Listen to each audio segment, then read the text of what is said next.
In this episode, So they've tested positive for coronavirus, and they could go seek medical attention, but that would be taking resources away from other people who could be taking advantage of that attention, who also might have the virus. So if you're Jesus or Mother Teresa, you might think, oh, I'm just going to stay home and not seek any treatment. I'm just going to let myself die so that others can get their treatments. And I think a lot of people might look at this and say, this is a very noble, moral thing for them to do.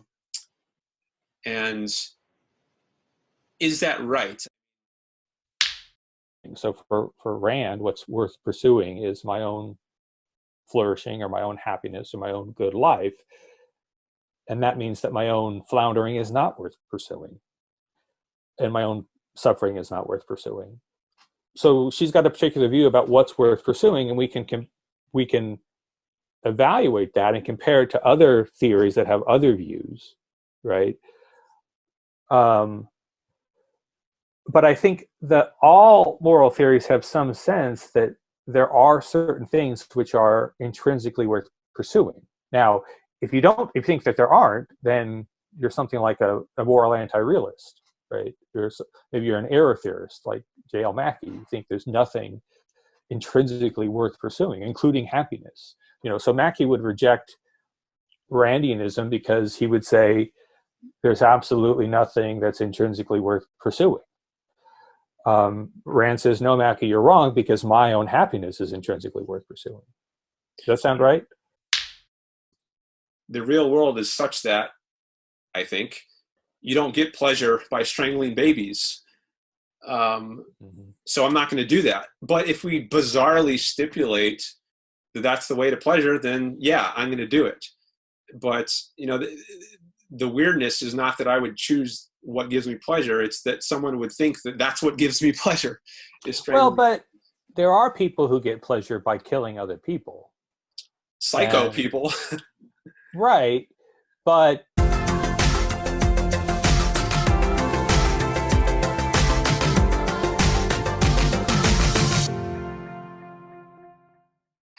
welcome to another episode of the Selfishness Project, where we explore the idea of selfishness.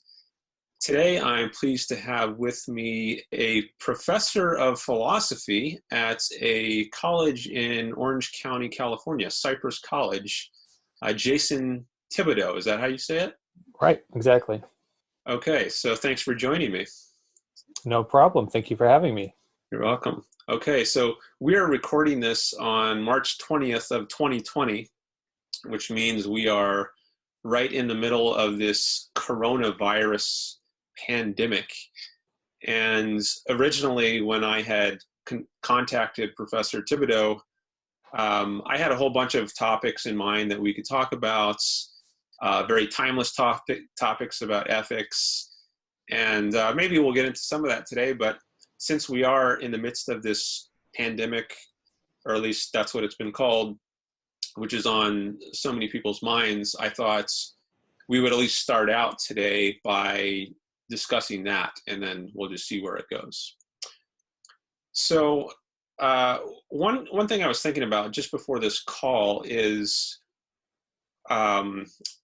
since my channel is about altruism or selfishness and altruism, which you might think are opposites, a lot of people these days think it's bad to be selfish, it's good to be altruistic, and they'll say people like Jesus or Mother Teresa, who are known for being very self-sacrificing and altruistic, very unselfish, what would they do in a situation like this? And I was thinking about that, and it occurred to me, like, maybe one thing they would do is not pursue supplies. Like, as their supplies are running low, the grocery stores, they're running out of stock, instead of restocking their own refrigerator, assuming they had one to begin with, just let their supplies run out and let other people have those supplies. Or let's say they somehow found out that they got the virus, so they've tested positive for coronavirus, and they could go seek medical attention, but that would be taking resources away from other people who could be taking advantage of that attention, who also might have the virus. So if you're Jesus or Mother Teresa, you might think, oh, I'm just going to stay home and not seek any treatment. I'm just going to let myself die so that others can get their treatments. And I think a lot of people might look at this and say, this is a very noble, moral thing for them to do. It's very selfless of them. And is that right? I mean, I don't hear the government counseling people to. I mean, the government is, in many voices in the public sphere are counseling people to stay home and reduce their risk of contracting or transmitting this virus. But they're not saying things like, let your supplies totally run out. Let yourself starve to death so that other people can get things instead of you. They're not counseling that yet. We might hear from religious leaders that that's actually a really noble thing to do. And I mean, not just religious leaders, but I think many people would look upon someone like Mother Teresa or Jesus and say, this is a very praiseworthy thing. Maybe I wouldn't do it myself, but that's not because I think it's bad what they're doing. Actually, it's a good thing, but I just don't have the strength to perform that kind of sacrifice.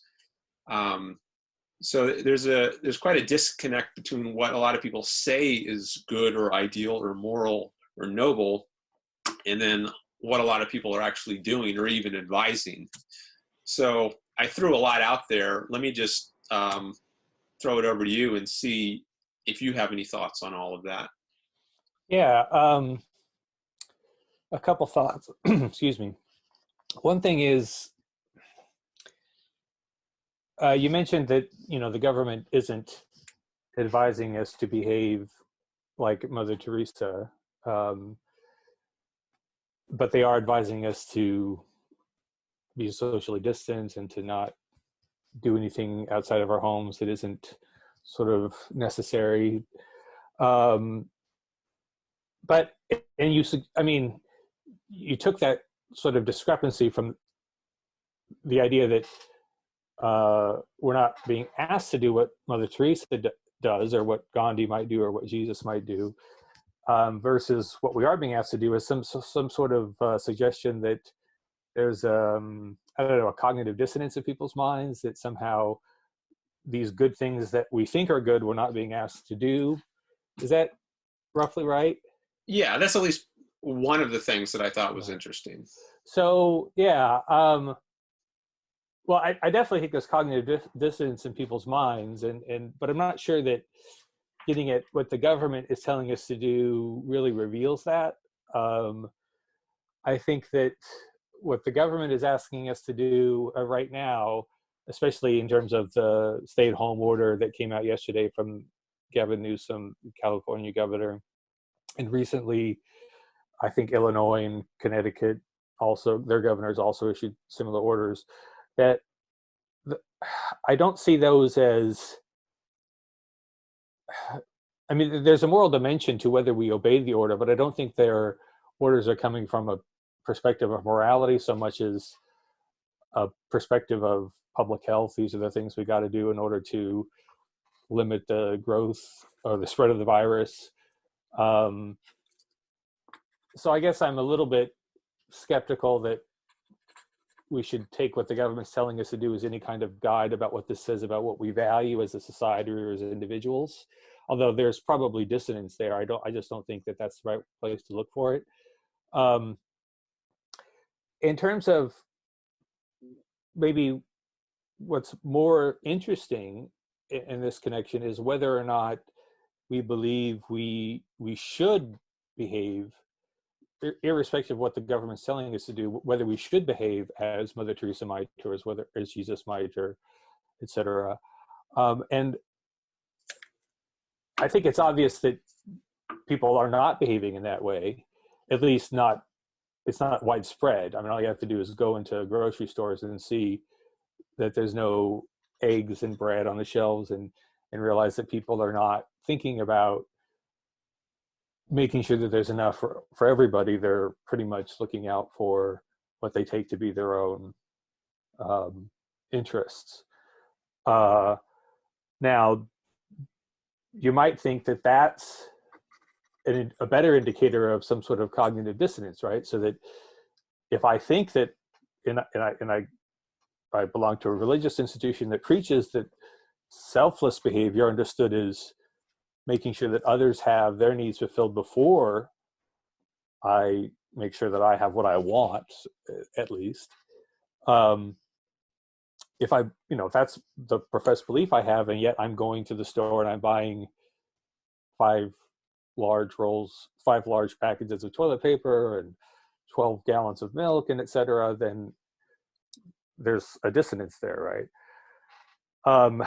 But I think that some people might respond to this by saying that what Mother Teresa and Jesus and Gandhi offer is an ideal of what a good person would do, but that's an ideal doesn't mean that we're obligated, right? So if I personally don't live up to that ideal because I'm too afraid for my family, then I'm not doing anything wrong because I'm not obligated. So we might, people wouldn't use this word, but I think one way of capturing that is to say that being selfless in the way that Mother Teresa would be supererogatory, right? It's not required, but it's praiseworthy. But it's not. But since I'm not obligated, I'm not doing anything wrong by hoarding milk and eggs and bread and stuff like that, because I'm not obligated to make sure that others have enough. Anyway, that's just a suggestion of how people might be thinking about it. Yeah, that makes me think of, or it raises a question in my mind. That's if someone says, such and such is the ideal, but you're not obligated to do it, or maybe to try to do it. I wonder about that. Like, is that a coherent frame of minds to have? Like, if you think something is the ideal, why wouldn't you aim at it? Why wouldn't you try? In other words, if you think something is the best possible scenario, why not aim to bring that scenario into reality? Why would you settle for anything less? Aren't you somehow, if you're deliberately not doing what you think would be best, isn't there something wrong with that? Well, yeah, no, I think that it's a very good point. And I suppose here I'm trying to imagine what, the average Californian might be thinking right now. And this is not, I'm not necessarily trying to capture my own way of thinking about this, but I suppose what someone who thinks along the lines I just articulated might say in response to that is, well, there's the ideal, but not everybody is able to always live up to that ideal. We do the best we can, but some of us are governed by or moved by fears, and to a large extent we don't necessarily have much control over that, and we're not doing anything wrong when we're moved by those fears. We're just responding as the way creatures should, or the creatures do, at least human creatures especially. So there's the ideal, which we should be doing our best to pursue, but we're not going to always be able to do it. So yeah, I guess you're suggesting a very general challenge to that perspective, that you can talk about the ideal and yet at the same time say, I'm not going to be able to live up to it. Is that right? Yeah, the idea you cannot live up to it. Does it make sense to hold something as an ideal if it's not something you can live up to? Like I'm only talking about ideals, and maybe this is something we can get into, but ideals that are practically realizable. Like, does it make sense for me to hold as my ideal, let's say that's I earn $1 trillion in the next month? Well, maybe that's just impossible, and it doesn't make sense for me to even hold that as an ideal, as something to aim at. Rather, maybe what is a realistic that ideal that might be challenging is to make $1 million over the next 30 years. I can see how that might be somebody's ideal, maybe not ideal for everybody, but depending on your circumstances and your goals, maybe that's a realistic, challenging ideal, but it's something that you can achieve. And if it's not something you can achieve, then why hold it as an ideal? Like there's this principle in ethics of ought implies can. You only ought to do something, which we might want to, if we want to phrase that in terms of ideals, you only ought to hold something as an ideal, as something you aspire to, if you can possibly achieve that thing. Well, how does it make any sense to hold up something as your standard when it's impossible? Like, imagine saying someone is imperfect because he can't flap his arms and fly like a bird. Well, that's just not something that's within the range of possibilities for human beings. So why would we hold it as an ideal for someone to aspire to, that they be able to flap their wings and fly? Mm-hmm. Instead, why don't we say, choose as your ideal something that's actually compatible, consistent, not in contradiction with human nature, set that as your ideal, and then aim at that. So so the words can and cannot and possible and is not possible are slippery. And I suppose we could say, look, it may not be, something might not be possible for me in my current circumstances, and yet it's not strictly impossible for a human being, even a human being very much like me. So that Mother Teresa behaved in this way, that Gandhi behaved in this way, shows that it's humanly possible to behave in these ways. So it's not impossible in the same way that flapping my arms, and flying away is impossible. So I think that we got to be careful when we talk about whether we think ideals are possible or not. What do we mean by possible, right? Yeah, so in the Mother Teresa case, I mean, is what she did possible to all human beings? Is that like flapping your arms? It's not obvious. I mean, it seems like something that is within people's power to choose. Other people could choose to live the sort of life that Mother Teresa did, but most people choose not to do that. Yet they hold it up as an ideal and they praise it. At least they give lip service to it. Maybe deep down, they don't really believe it's an ideal. And in fact, I've had a lot of conversations with people where they say it's good to have a balance between selfishness and selflessness in answer to the question, is it good to be selfless? That's often how I will start a conversation. I'll say, do you think it's good to be selfless? And they'll say, well, to an extent, but we should be balanced about it. We shouldn't be totally selfless. We need to have selfishness to an extent, and because we would just die otherwise. They usually don't put it in those terms, but I think they sense there's something impractical about being totally selfless, as you might think someone who just acts like Jesus or Mother Teresa is. But then when I asked them, well, then what do you think about Mother Teresa or Jesus? They didn't seem to be very balanced between selfishness and selflessness. They were pretty far on one extreme, weren't they?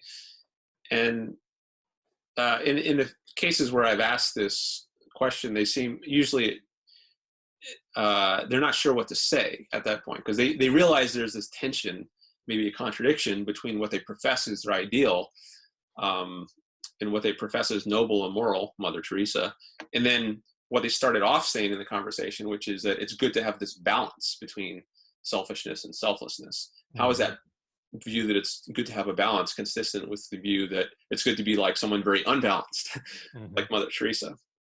Mm-hmm. Yeah. No, I think that's also a very good point, and I think there is tension in a lot of people's views about this. I'm not trying to suggest there isn't. What I've been doing is trying to give voice to what I've heard people say or what I think they might say in response to these kinds of worries. You know, in the background of all of this, of course, is that people's commitment to especially Jesus and Mother Teresa comes from a religious source, right? And so they might believe religiously that Jesus is an ideal. And since they're committed to that, they've got to find some way of reconciling that with what they think or the way they act. And so one thing that would come out of this process of reconciliation is, well, for a normal human being who isn't Jesus, it's appropriate to be balanced and you know, to have this kind of balance between selfishness and selflessness. But I agree with you that it's a weird position just to hold, and there's still tension there. And it does seem to me that you're right, that if something is an ideal, we should be trying to approach it as best we can. I was thinking of an analogy in a non-moral realm. I mean, suppose I'm an athlete of some kind. Maybe I ride bicycles, and I looked at the bicycle, the Olympic level or Tour de France level bicycle riders, and I see their stamina and their abilities as an ideal. I know I'm not able to do it, and I think, well, I'll probably never be at that level, but I still am going to try my best to do with with the talents and the abilities and the time that I have to approach as closely as I can that level. But I think that while that might be legitimate, I don't think that's what's going on with a lot of people. I don't think that they are saying, I'm going to try to approach the level of Jesus or of Mother Teresa. Instead, they pay lip service to it. They call it an ideal, and yet they're not really trying to practice. They're not trying to take the steps necessary to achieve a closer and closer approach to that ideal as one who's trying to learn a athletic skill would, right? Now, does that mean that they don't really believe it's an ideal? I don't know. I'm not sure what to say about that. Yeah, maybe they just have conflicted ideals. Maybe some of their ideals are held consciously, some are held unconsciously or subconsciously. And I mean, it could be that they're just morally confused. They have a kind of jumbled notion in their minds, not a clear notion of what is morally good. And they pick up some ideas from the culture, from their parents, from their preachers, and or from the media, from the movies they watch, implicit themes in movies and so forth.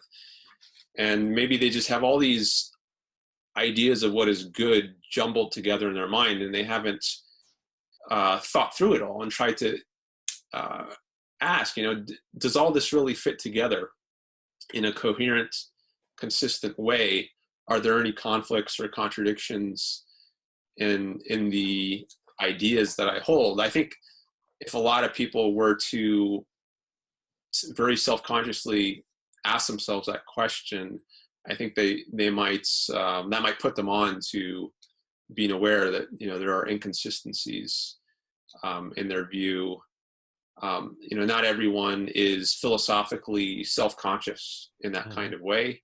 They're busy going about their lives, doing whatever they're doing. They're not necessarily philosophers, or don't give much time to thinking philosophically, though they may nevertheless be influenced by these ideas.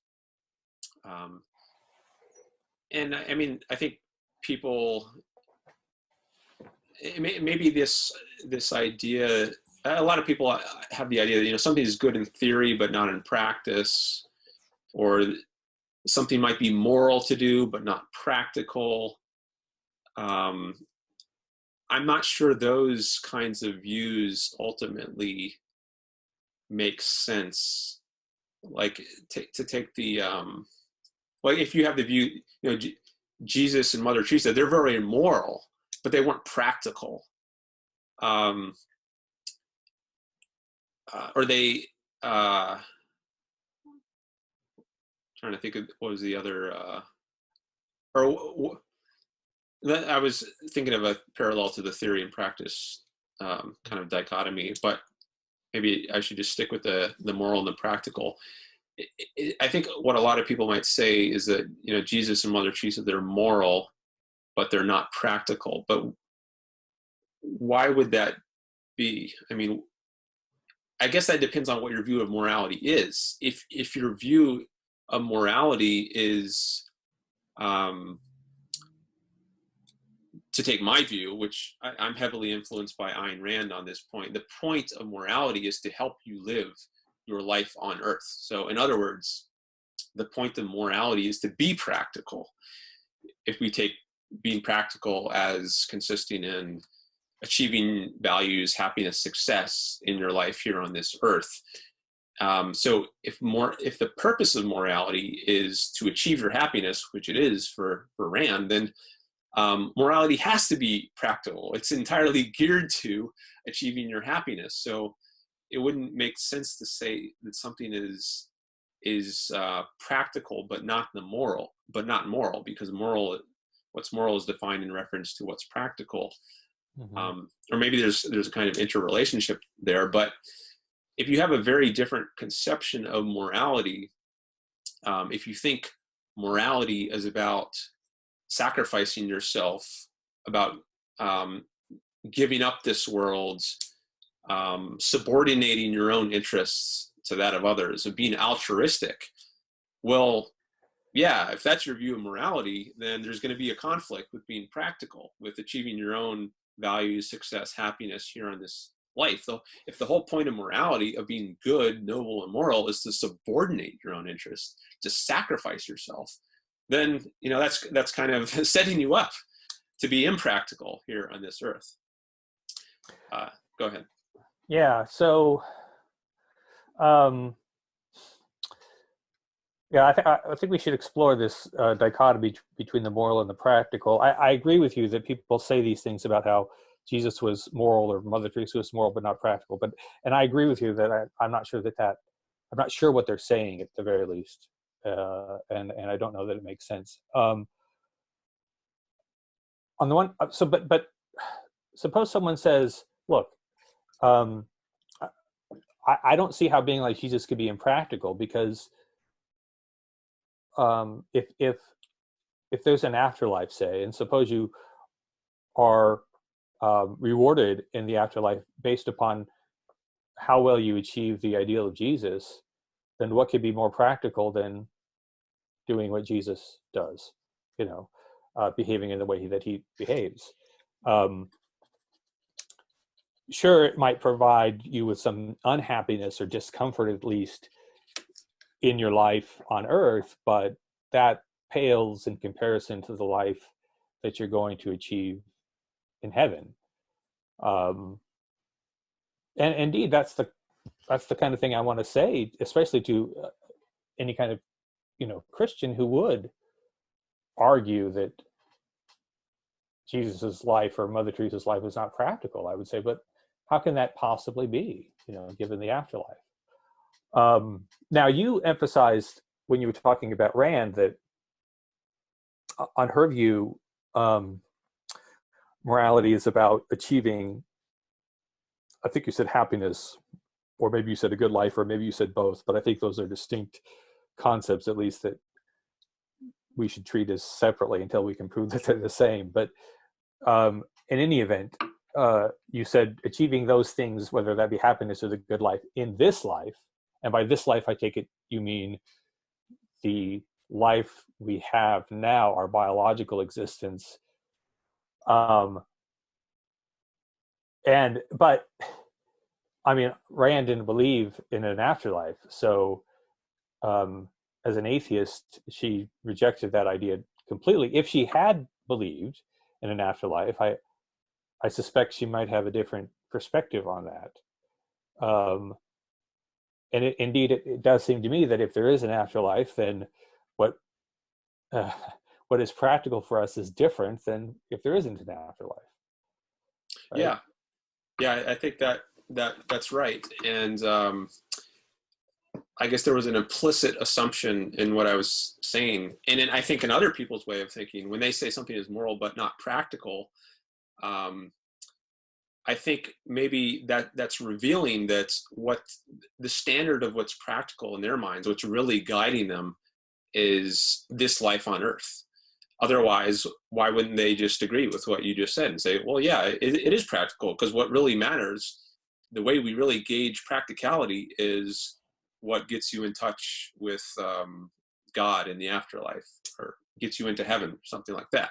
If that's your standard of practicality, then yeah, Jesus and Mother Teresa, they are very practical. But then why is there this catchphrase that so many people say, something that it might be moral, but it's not practical. I got to balance my selfishness and selflessness. That's the only way to be practical. I think that, that's revealing that their standard of practicality that's actually guiding them is success here in this life on Earth. And maybe it shows they don't really believe, at least not down to the core, in an afterlife, even if they might profess it on Sundays. Yeah, I think that's probably true, or at least they haven't thought it through because they haven't been reflective about it. It strikes me that there's another way in which the moral and the practical come apart, or at least potentially come apart. And that is that if we think of practical concerns as, if we think of what we're practically required to do, if that makes sense, like what I practically ought to do or what I practically should do, it might be that is end dependent, so that what I should do, practically speaking, depends on what ends I have.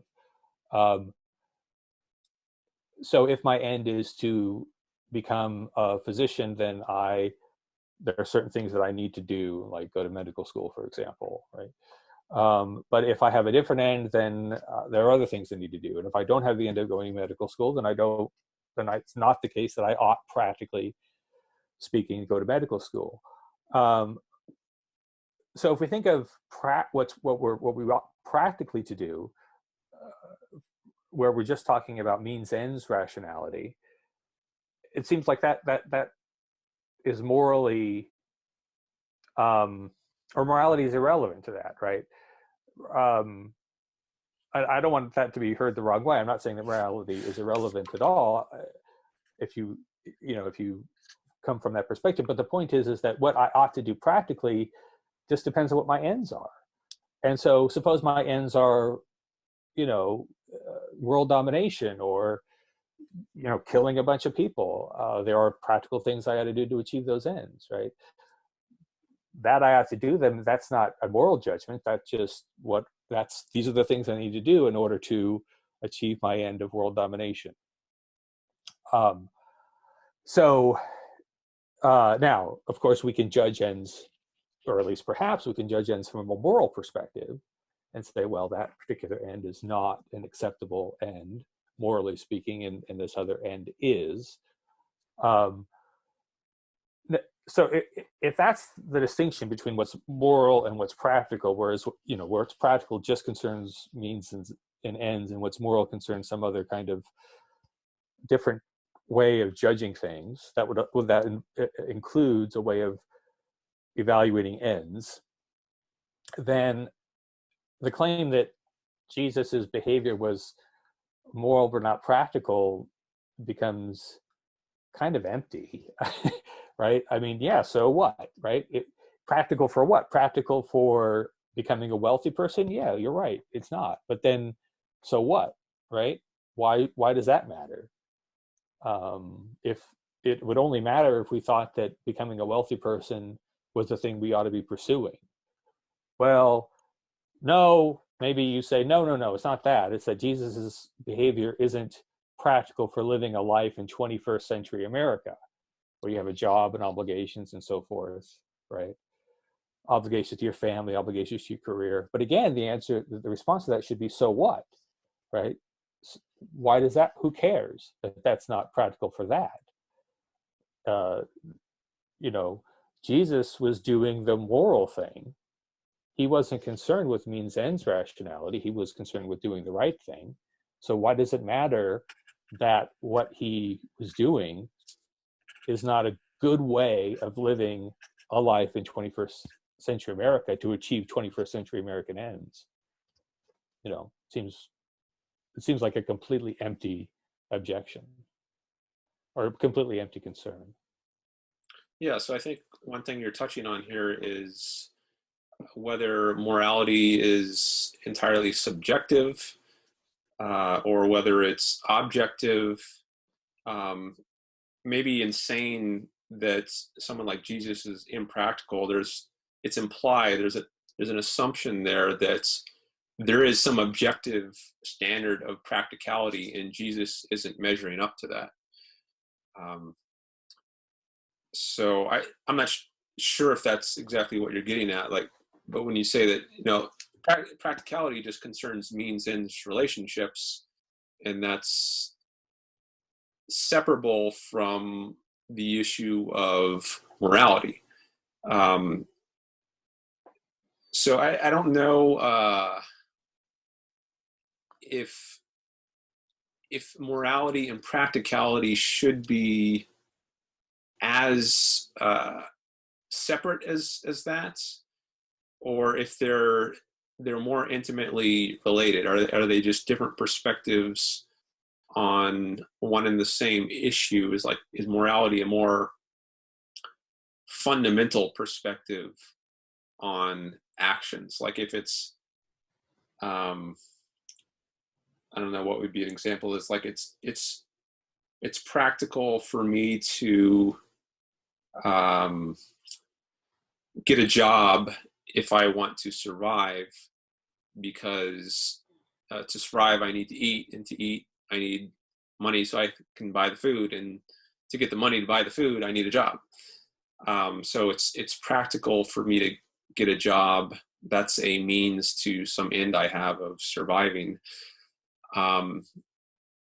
But if I want to say it's moral, not only is it practical, but it's moral. What is that adding when I say that? I guess there's an implicit standard of morality. Maybe it's also the standard of morality and practicality might be the same. At least if you hold a certain philosophy on Rand's view, I guess they would be the same. The standard of morality for her is man's life. She uses that term. So whatever fosters the life of a individual human being is good, is moral for that human being. And that also sets up the standard of practicality. So I guess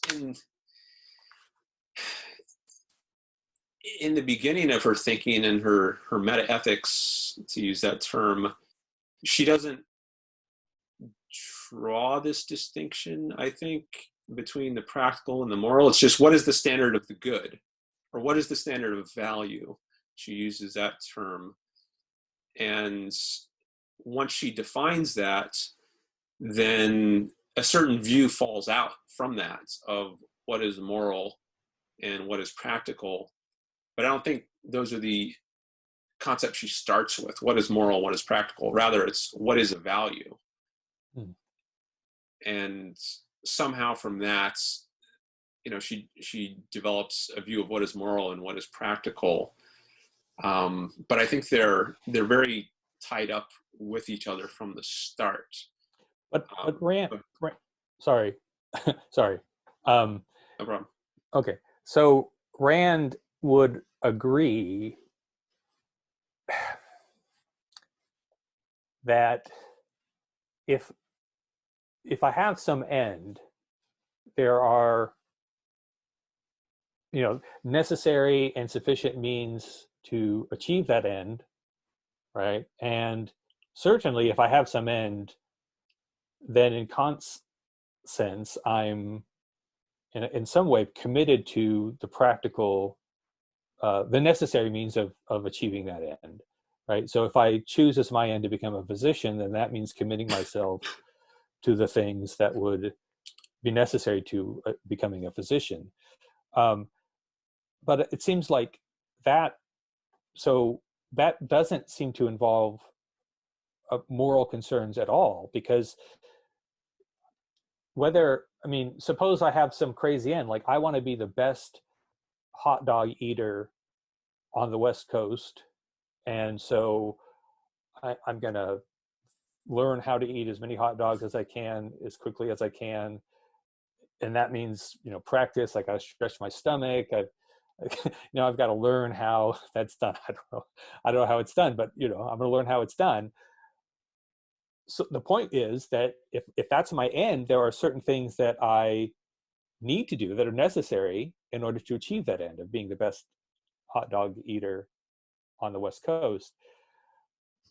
But those things are necessary for me to do. That has nothing to do with morality, right? I mean, It depends what your standard of morality is, I guess. If you think morality is about achieving your happiness, and if you think being the best hot dog eater is a way of achieving your but happiness. suppose I don't. Suppose I just, you know, it just strikes my fancy, or maybe I just have a compulsion to be the best hot dog eater.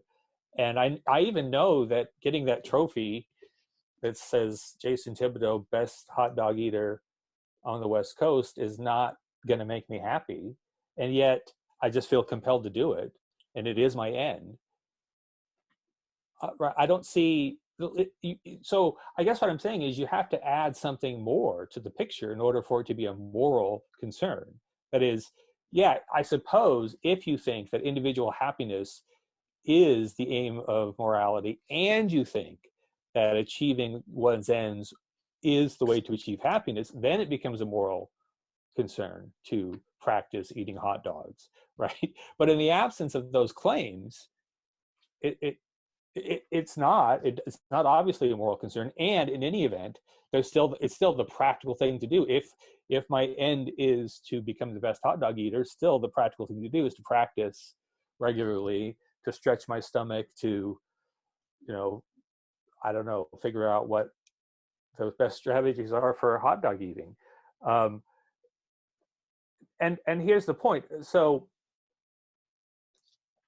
when you add what I suggested you would need to add to make it a moral concern, that is a judgment about ends, such as that the end of, or the goal of morality is helping people achieve a good life, right? Plus the claim that satisfying one's ends or achieving one's ends is the way to achieve a good life. Suppose we accept that picture completely, right? There's still going to be ends which a person can choose, which are not tied to achieving a good life, which are not tied to satisfying one's desires or achieving one's ends. And we can still, in those cases, talk about the practically necessary things needed to achieve the ends, right? So you can no matter what the end is, you can always talk about the practical things needed to achieve that end. That it's an end doesn't tell us anything about whether we should do the things necessary to achieve the end, right? Whether we should do the things necessary to achieve the end seems to depend on whether the end is worth achieving. Not that they're necessary to achieve the end, because no matter what my end is, there's going to be some necessary things I need to do to achieve it. Yeah, I think that might be right, that anything can be practical relative, if you relativize what the standard of the practical is. So maybe this brings out the difference between the practical and the moral. One is maybe the practical is purely means and relative, whereas the moral is less relative. Maybe there's something objective built into the idea of morality, so that it sounds weird. It it's things that might not sound weird to say are practical, or at least things that in a certain context might seem practical might in no context seem moral. I don't know about that, but I mean, let me just think through the example of the hot dog eater. So someone has this, it's his goal to become the best hot dog eater on the West Coast. And then given that that's his goal, it's now practical for him to practice stomach stretching exercises. But does it make sense to say that it's moral for him to practice stomach stretching exercises? I mean, the first thought comes to my mind is, well, if it's his goal, what is the stand? So I guess to answer that, we need to know what is the standard of morality. If we're going to say, how do we decide whether this is not only practical but moral? Well, we need a standard of morality. So what is that standard? I guess that's what we would need to know in order to judge whether this is a moral action. But maybe independent of having a standard of morality, we could say it's practical. But again, we need a standard of practicality. So I guess we can always stipulate, maybe we could stipulate for both, actually. We could just arbitrarily stipulate, this is my standard for practicality and this is my standard for morality. And then given those arbitrary standards, we could determine whether any given action is practical or moral. So then I guess the question is there any way to get out of this view that any standard is arbitrary? Is there any way to establish an objective standard of practicality and morality?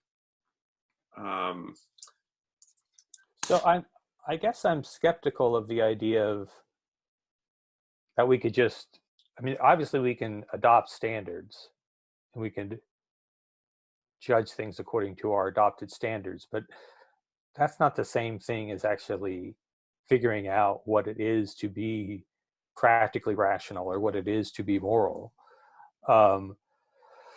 So consider the practicality case. To take maybe a more realistic example, if I want to become better at golf, then it's impractical for me to never go to the driving range, to never swing a golf club.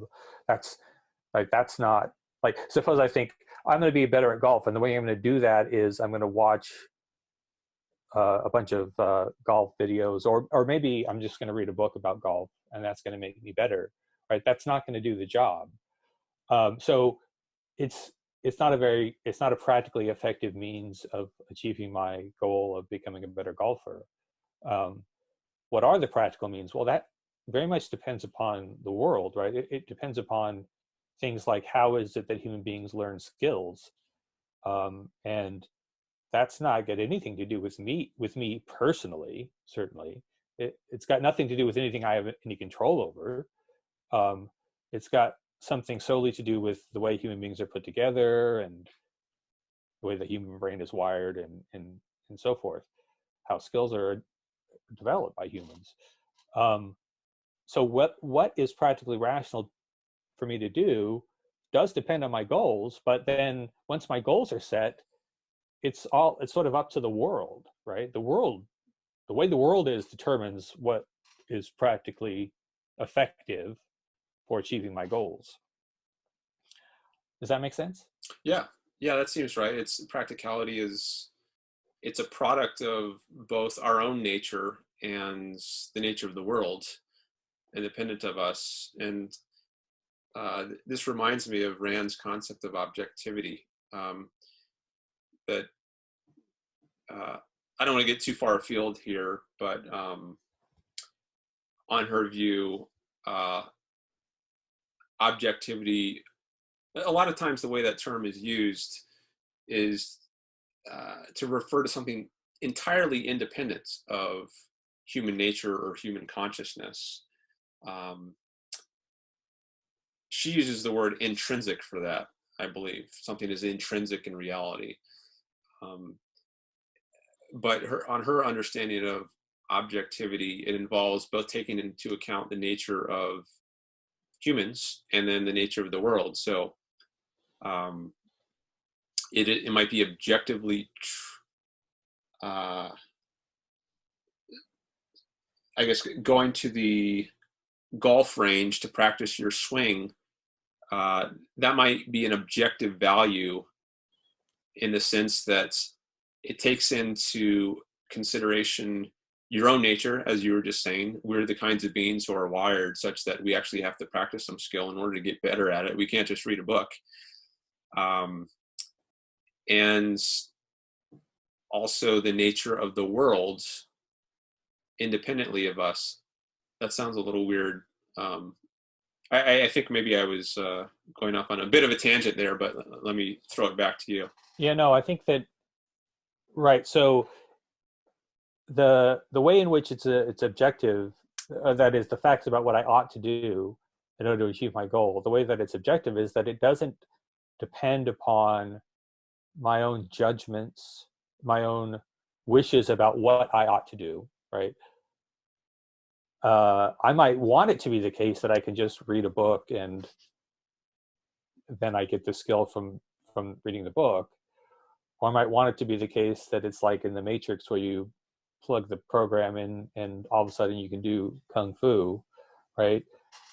But that's irrelevant. What matters is the way the world is. Now, I'm included in that world for the purposes of the golf example, right? Because what I ought to do depends upon how I'm wired and how I'm configured. And given that I'm the kind of being who has to practice in order to learn a skill, then that's what I have to do. So it's objective, but that doesn't make it into a value. I don't think it makes it into anything good. And this is the point that I think is very important.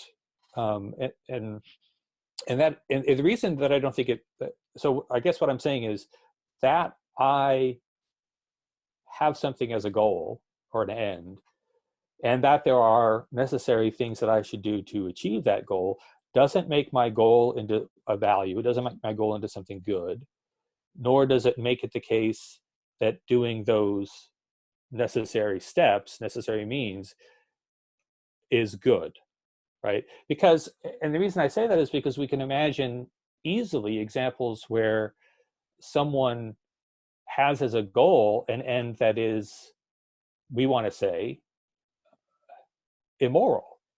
So if my goal is to, kill millions of people or eradicate the European Jewish population, say, then, there are necessary things that I need to do in order to achieve that goal. But saying that doesn't mean that my goal is valuable. That's a totally separate judgment, right? And it obviously isn't good. My goal, if that's my goal is bad. Nor, importantly, does the fact that that is my goal and that there are necessary means to achieving that goal make it the case that I ought to do those things. Indeed, I ought not do those things if my goal is to eradicate the Jewish population of Europe. I ought not pursue that goal. I ought not pursue the necessary means for achieving it.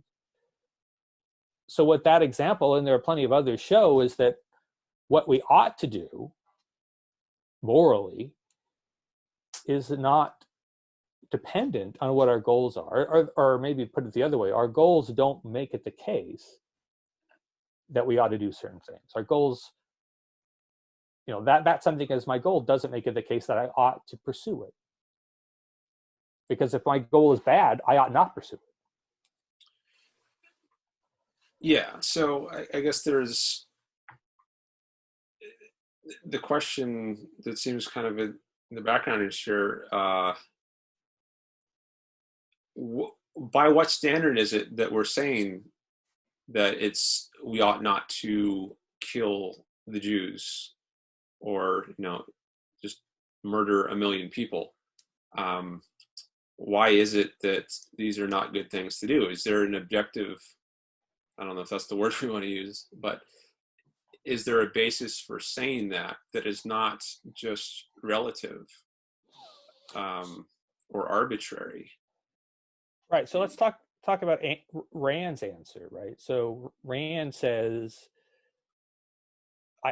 you know more about her view than I do. So tell me if I'm wrong. I take it that her answer is that my individual happiness is good for me, right? Yeah. But, and that implies some important has some important implications, such as that my individual suffering isn't what's good for me, right?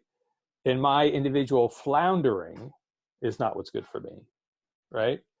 And so I shouldn't pursue my own suffering, and I shouldn't pursue my own floundering. I should be pursuing my own flourishing. Mm-hmm. Now, so I think a moral theory is going to have some kind of account of what's good, and I read that as what's worth pursuing. So for Rand, what's worth pursuing is my own flourishing or my own happiness or my own good life. And that means that my own floundering is not worth pursuing. And my own suffering is not worth pursuing. So, right. So she's got a particular view about what's worth pursuing, and we can evaluate that and compare it to other theories that have other views, right? But I think that all moral theories have some sense that there are certain things which are intrinsically worth pursuing. Now, if you think that there aren't, then you're something like a moral anti-realist, right? Maybe you're an error theorist like J.L. Mackie. You think there's nothing intrinsically worth pursuing, including happiness. So Mackie would reject Randianism because he would say there's absolutely nothing that's intrinsically worth pursuing. Rand says, no, Mackie, you're wrong, because my own happiness is intrinsically worth pursuing. Does that sound right? I don't know that she would use the term intrinsic, and actually I think she goes to some pains to distinguish her view from an intrinsic theory of the good. Actually, this is what I was sort of trying to get at a bit earlier with this, what I said was a tangent maybe. She has this distinction, a trichotomy you might call it, between, to use her terminology, the intrinsic, the subjective, and the objective.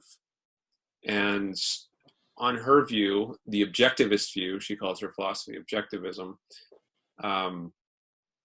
there are no duties or intrinsic oughts. They're all conditional. She has an essay titled Causality versus Duty, which I think is maybe the best source for her view on this point. But she says reality confronts man with a great many musts, but all of them are conditional. Something like that. So you must eat if you want to live. You must work if you want to eat. That kind of thing. But it's all based on a choice. You don't have to choose to live.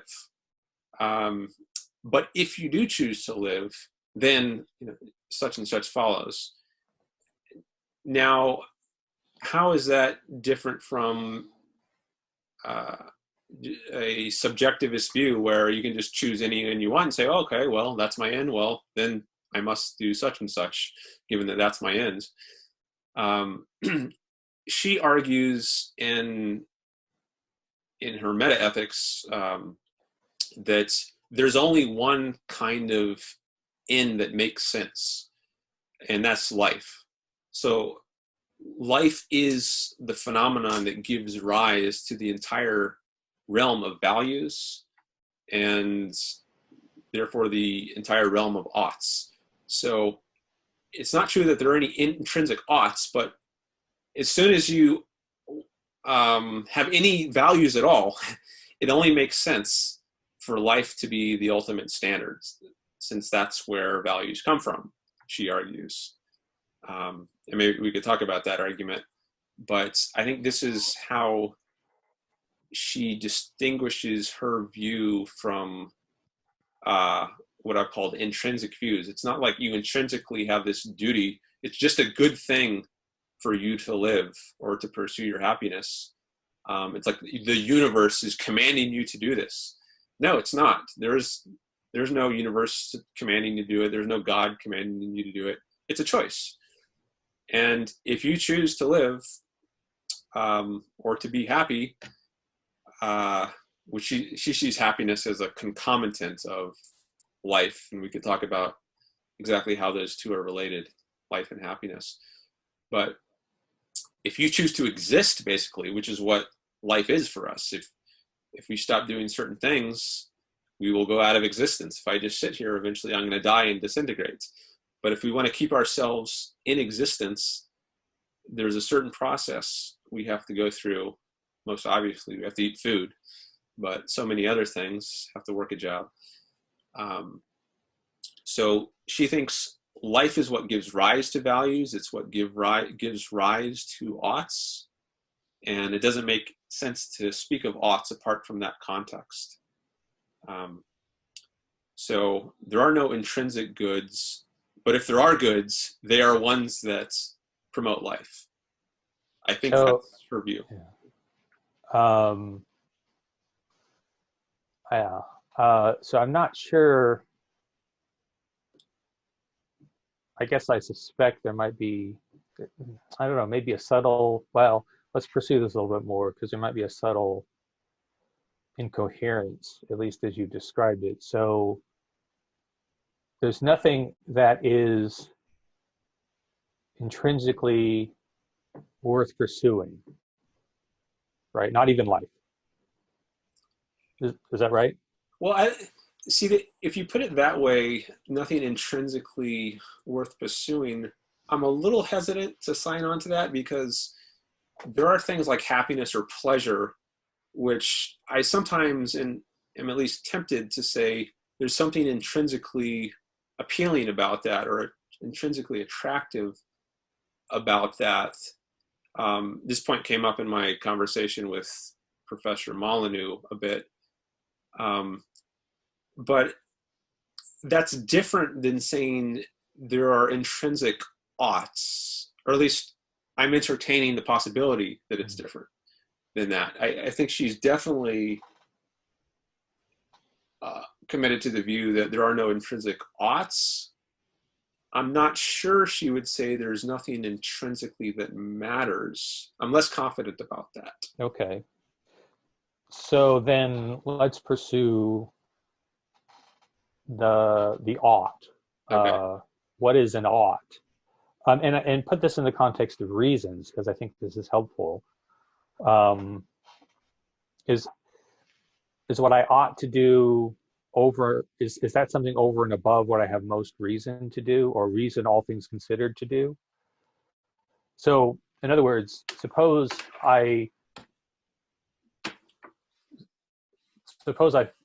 in a situation and I figured out that I have most reason to do X, and I've considered all the factors, but the thing that I have most reason to do, everything considered, is X. Is that saying that different than saying I ought to do X? I don't know. I have most reason to do X. Is that another way of saying I ought to do X? Off the top of my head, I don't I don't see a difference. Like I would think there's at least maybe an if and only if kind of relation here. So if I ought to do X, then uh, I have most reason to do X, and if I have most reason to do X, then I ought to do X. So at least off the top of my head, I think maybe they are just two different ways of saying the same thing. Okay, so then and I agree with you about pleasure, I think there is something intrinsic to pleasure that makes it worth pursuing.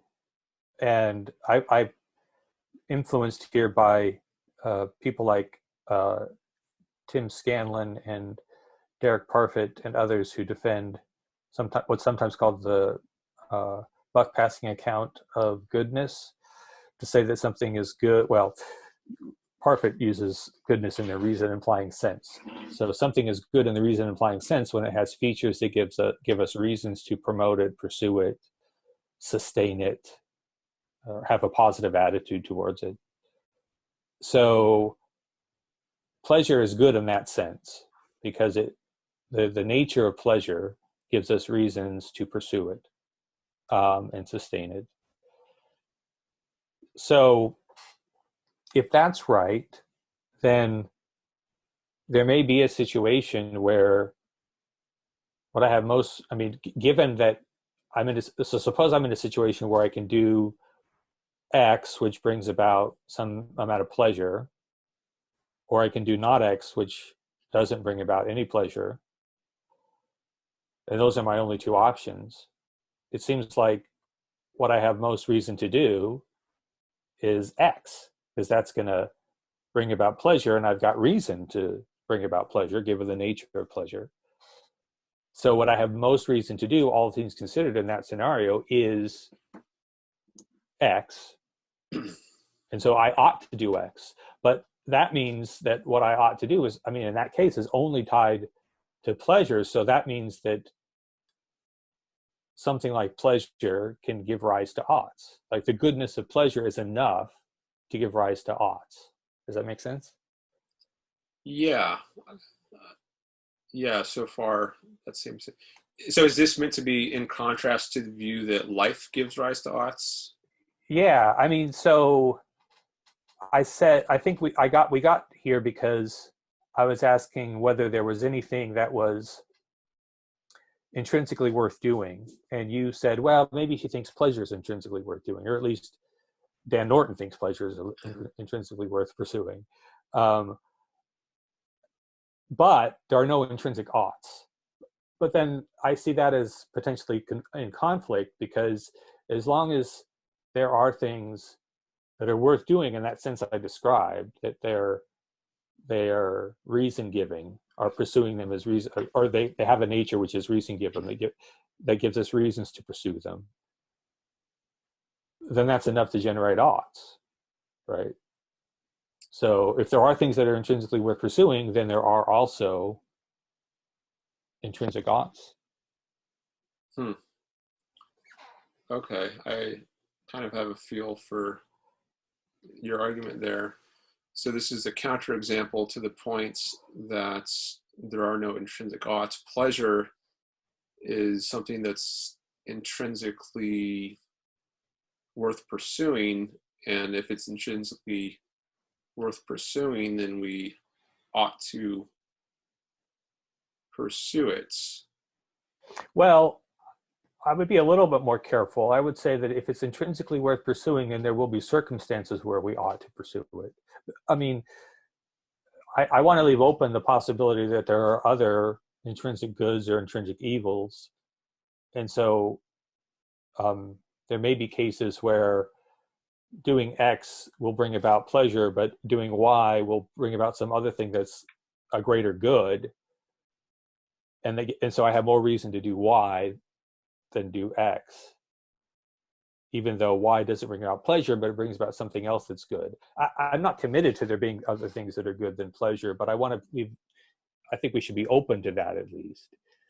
And so if that's the case, then we shouldn't say we ought to pursue pleasure, but what we should say is that there will be circumstances where that is what we ought to do. Where ought is read as we have most reason, all things considered, to do.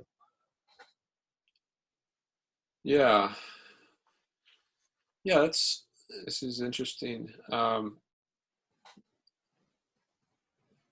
I'm wondering now, do I really want to say that we ought to, like, I feel a little uncomfortable with saying we ought to pursue pleasure. At least I don't feel as comfortable saying that as I do saying there's something intrinsically appealing or attractive about pleasure. So I'm not sure those are the same claims, or that one implies the other. I'm even wondering now, do I even need this term intrinsic? Like, why can't I just say it's attractive, or there's something attractive about pleasure? Do I need to say there's something intrinsically attractive? And I don't know if I'm just squirming around here to try to get out of an objection, Yeah. Or if this is independently motivated. So, yeah, there's one thing about the ought claim is that it's important to remember that I take it that ought claims are all things considered judgments.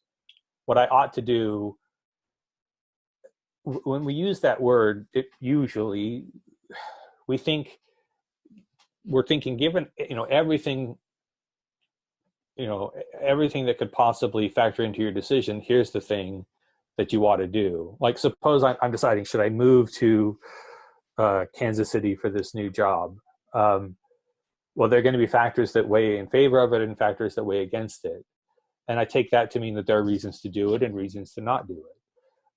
But then there's the issue of what I ought to do, and what I ought to do is what I should do given all the factors, like weighing them appropriately, right? So when we say we ought to pursue pleasure, I think we can sometimes read that as all things considered, we should pursue pleasure, which might be true in some cases, but that doesn't mean it's true in all cases. And I think it's quite plausible to think that there are circumstances where it's not true, right? Where the thing you ought to do is not the thing that's most pleasurable.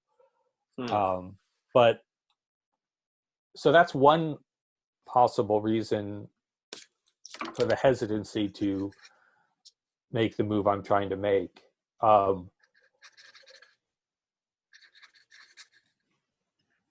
What I'm suggesting about pleasure is that the nature of pleasure, and I mean, I think this is exactly what Parfit argues in On What Matters. So this is where I'm remembering it from. It's the nature of pleasure, or the nature of pleasure gives us reasons to pursue it. So it's not the case that we have reasons to pursue it because pleasure is our goal. Rather, we have reasons to pursue pleasure because of the nature of pleasure, because of what it is. And the opposite is true of suffering. So given the nature of suffering, we have reasons to avoid it. It's not that we avoid it because we don't want it. Rather, we don't want it because of its nature. So when I'm talking about intrinsic, I'm talking about the intrinsic sort of nature of pleasure, what pleasure is. And I would say that nature provides us experiencers with reason to pursue it, independent of whether we want to.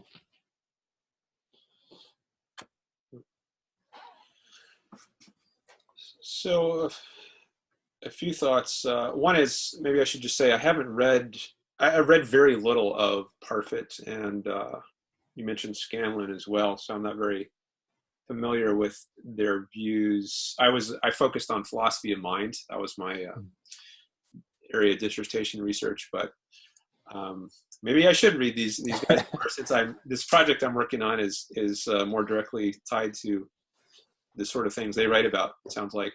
But so I'm just going off your presentation here largely. It was interesting to me that you brought up this idea of maybe there are other things besides pleasure that one ought to pursue, or maybe you put it as there are cases where one ought not to pursue pleasure. That was interesting to me, because I was thinking, well, are there really? I mean, this might depend on how we're understanding pleasure. So I think if we understand pleasure in a broad sense, not just immediate physical pleasure, but like you might get from eating food, but if you also construe pleasure to include happiness as a very deep, meaningful, profound kind of feeling, then I wonder, is it ever the case that one ought not to pursue pleasure in that sense? And off the top of my head, I don't see why it would ever be right to do that. Well, in a certain trivial sense, I suppose, if I suppose I've got an option between A and B, both of them produce pleasure, but I still ought to do B, and therefore I shouldn't do A, even though A produces pleasure. But I don't think that's what you mean. I don't think you mean it's ever the case that I ought not do something that produces pleasure. It's something like, is it ever the case that I should avoid pleasure? Or yeah, I mean, that seems that's what I'm doubtful of. Yeah. Well, so yeah, I mean, I can certainly think of cases where I might want to put off certain kinds of pleasures so that I can achieve a greater pleasure. It might feel good to eat all the cookie dough, but maybe I should put off that desire and wait till the cookies are baked, because that'll be better. I don't know. Or maybe it won't feel good to go running, but it will right now, but in 6 months from now, when I'm healthier, that'll feel good, right? Yeah, I'll really enjoy the physique I've developed and my overall feeling of health. Right, yeah. But again, I take it that you're saying you're not concerned with those kinds of examples. You're wondering whether it's ever the case that we should just, strictly speaking, do something that means avoiding pleasure for what? I don't know, for something else. Yeah. I think that depends. I do think it depends, as you suggested, on what we take pleasure to be and how widely we're using that concept. But I also think it depends on whether there are other things that are good in that sense I described earlier, that is, in the reason-giving sense. Are there other things than pleasure that give us reasons to pursue them? And so, utilitarians have differed about this. So there's Bentham's hedonism, which says, no, the only things that are good are pleasurable. But then I think J.S. Mill had a different view, and he thought that there were some things that were good independent of their pleasure. So one possible example of that would be knowledge or understanding. Now, you and I might enjoy knowledge and understanding, and it might provide us with pleasure, but we can ask the question, would it be worth pursuing knowledge even if it wasn't pleasurable? And after all, in many cases, I mean, there are things that are bad to know, right? In a certain sense, it's not pleasurable to know that the coronavirus exists, in the sense that it can cause stress and fear. But we might think that despite that, it's something that we have reason to know. So knowledge might be an example of something that's good, independent of its pleasantness. I don't know. I mean, I'm not committed to this. I just throw it out there as an example. And then there's artistic value as well. Well, can I just reply on Yeah. that point? Sorry. Yeah, go ahead. Yeah. No, that's right. On the, I would try to make the case that knowledge is only valuable insofar as it has some tie to pleasure. I don't think of it as valuable in and of itself.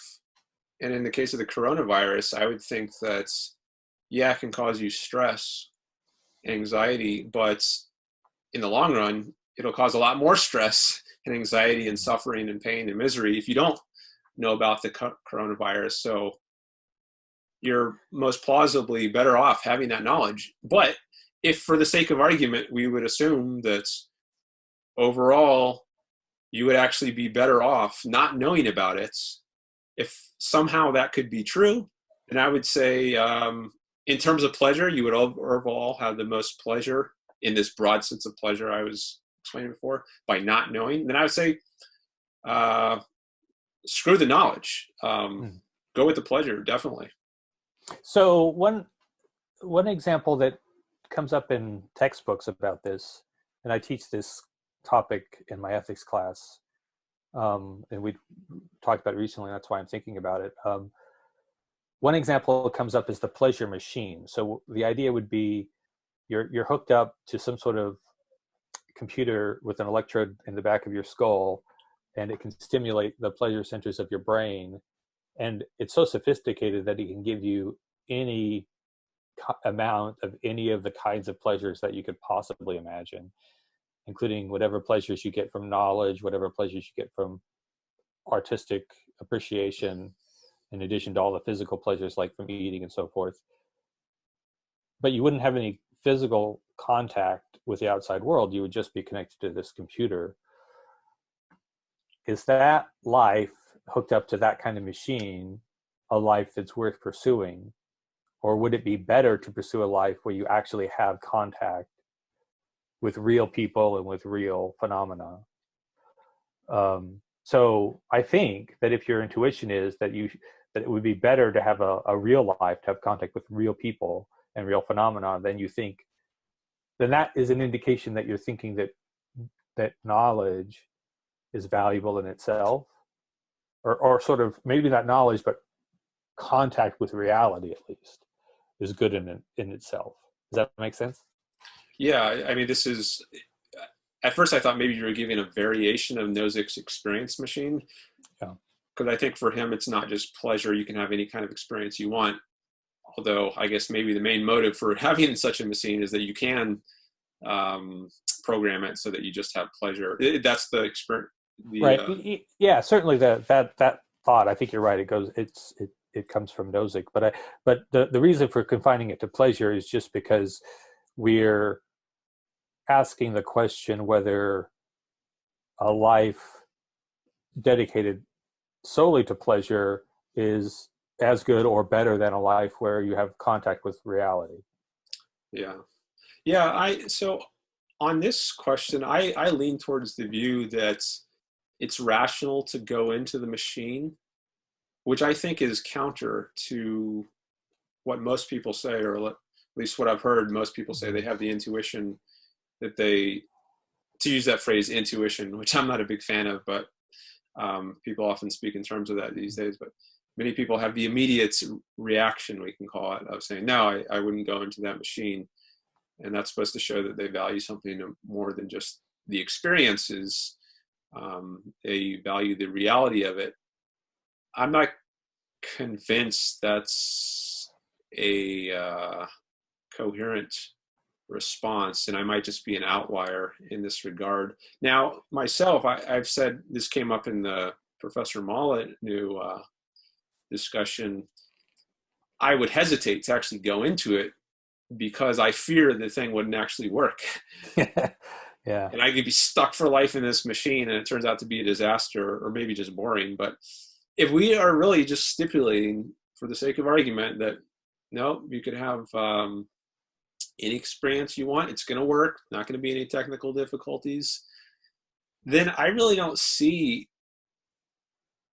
grounds for not going in that thing. It's like almost by definition that I would choose to go in there. Like if we define, it's basically like asking the question, imagine you could have experience A or experience B, and you're going to enjoy experience A more. Which would you choose? I'm going to choose experience A. I don't care how I have to get it. If I'm going to enjoy that more, then all things considered, if that kind of enjoyment, then I don't see grounds for not going in the machine. Well, but now, I mean, there's just one footnote on this. In a sense, this might seem irrelevant or impractical. Like this is very sci-fi, and I doubt we'll ever have a machine like this. So, for practical purposes, if it comes to like giving us advice on what we should actually do in our lives, I don't know that it has much relevance. But maybe to illustrate the point that what really matters is the experience, maybe it's good for illustrating that point. And I'm sympathetic to the idea that, yeah, that is really what matters, the experience. Yeah, I think that's, the point of this example is not that it's going to help us make decisions that we're actually going to face. It's about figuring out whether there are things other than pleasure that are valuable. And yeah, it's a counterexample to hedonism. I heard it put that way. Right, exactly. It's supposed to be. I mean, it's if you think that a life with connection to reality is better than a life in the pleasure machine, then pretty much you have to give up hedonism. So and vice versa. If you're a hedonist, it seems like you have to say that life in the pleasure machine is preferable to life outside of it. Now, so I'm interested in one thing that you said just now, which was, you said, you gave the analogy. It's like asking whether you will go in the pleasure machine. It's like asking if you're given two, an option of having a pleasurable experience or not, you're going to choose the pleasurable experience, or a more and a less enjoyable experience, which right. We choose. And then you said, I don't care how I have to get it, but I suspect that that's not true, right? So in other words, if they said you have to get it, and the only way to get this pleasure is by strangling this cat, or if you don't like cats, then a baby, I suspect you're going to say, no, I'm not going to strangle the baby. No, I think I'm going to strangle the baby. You are? Yeah, I think I am. Now, I don't think this is a big cost to my view, or like I'm biting some huge bullet, because I think it's so unrealistic. Like, going back to the prior point, this example is not about, the point is not that it's going to influence you to make certain decisions in the real world in a certain way. The real world is such that, I think, you don't get pleasure by strangling babies. So I'm not going to do that. But if we bizarrely stipulate that that's the way to pleasure, then yeah, I'm going to do it. But, the weirdness is not that I would choose what gives me pleasure. It's that someone would think that that's what gives me pleasure. Well, but there are people who get pleasure by killing other people. People. Right. But it seems then that it would be a consequence of your view that they're being not just fully rational, but even moral in choosing to kill others. Because if that's, if you're Dexter, just to take an example of the fictional character, and you get the most pleasure from killing, then that's what you should do. Yeah, and so this also came up there's a lot of overlap between this conversation and the conversation with Professor Molyneux. This term morality for psychopaths came up, and so I was making the point that I think morality is relativized in this way. So I gave this example of eating, like if you're a whale, eating a few pounds of food per day is not going to cut it, because given your nature as a whale, you need a lot more than that. But for a human being, then yeah, eating a few pounds of food today is a good thing. Well, likewise, if you're a psychopath, And for some reason, the only way for you to get pleasure, or the way for you to maximize your pleasure, is to go around killing other people, then yeah, I guess you should do that. And it's moral for you to do that. But that doesn't mean that, a normal person, the vast majority of us are that we should do that. And it also doesn't mean that we shouldn't lock the psychopath up. So given our own interests as non-psychopaths, we should lock up or kill, if they've already killed people, the psychopaths who do get their pleasure in this strange way. Which is an interesting, so it's an interesting consequence of your view that we should punish people for doing the right thing. Yeah, if you have this really weird case, then I guess that would be a consequence of my view. I don't know that that's actually, if there are any such cases, like people who maybe they get some sick, twisted kind of pleasure from killing others. And I think there are people who do this, but is that really the only way they can get the pleasure? Is there really no other way? Are they just hardwired to be like this? And it's impossible for them to. I think that some pedophiles will claim that they cannot achieve sexual pleasure except with children. I can see, like, maybe in the short run, or maybe given the state of psychology, there's no psychotherapeutic process that could help them, or maybe no drugs that could help them change. But maybe in the future, as technology gets much more advanced, there would be ways to help these people and rewire their brains. But I can concede, for the sake of argument, that yeah, right now in the short term, this is the only kind of thing that will give them sexual pleasure. And then I think they're going to have to suffer the consequences of that. From all of us who are not like that, we're going to have to do whatever prevents them. So, I mean, it's interesting that your view is going to have, your ethical view bleeds over into political views, political theories, right? Because you're going to have to say that the job of punishment is not to punish people for wrongdoing, right? It's we're not locking people up because they did wrong. We're locking them up for some other reason. Well, we're going to have some view of what is the norm, and I think every political system, every social system has that. Right now it's not normal for us all to be locked up or on lockdown because of this coronavirus. And we couldn't function as a society of 7 or 8 billion people permanently as an ongoing way of life in lockdown like this. Normally, people need to be capable of going out and about and pursuing their lives, working their jobs. That's just the kind of species we are. We can't survive as a species, given our normal nature, like this forever. So it's got to be a temporary emergency measure. But if we were some other kind of species where this was the norm, maybe the norm was that we all had to stay in lockdown, and any little contact with each other is going to cause some pandemic, so that we can't go about in the way we normally do, then that society's norms would be different, and maybe lockdown would be the normal thing, and going out would be like the punishment, because you'd be exposing yourself to all these diseases. So I think any time, there's no way to get around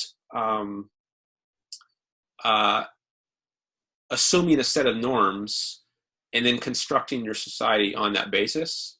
And I think we're just seeing one example of that here with talking about the pedophile and what would happen to that.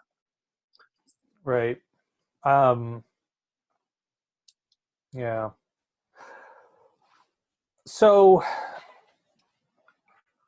maybe this is a good segue to start talking about, we sort of got away from Ayn Rand, but we're sort of getting back there in a certain sense, because we're getting to what I think a lot of people would regard as a negative aspect of her view, and that is that it seems to, in a certain way, relativize morality, because it's what what I should do is what promotes my happiness, and what you should do is what promotes your happiness. But then, given that, it's not the case that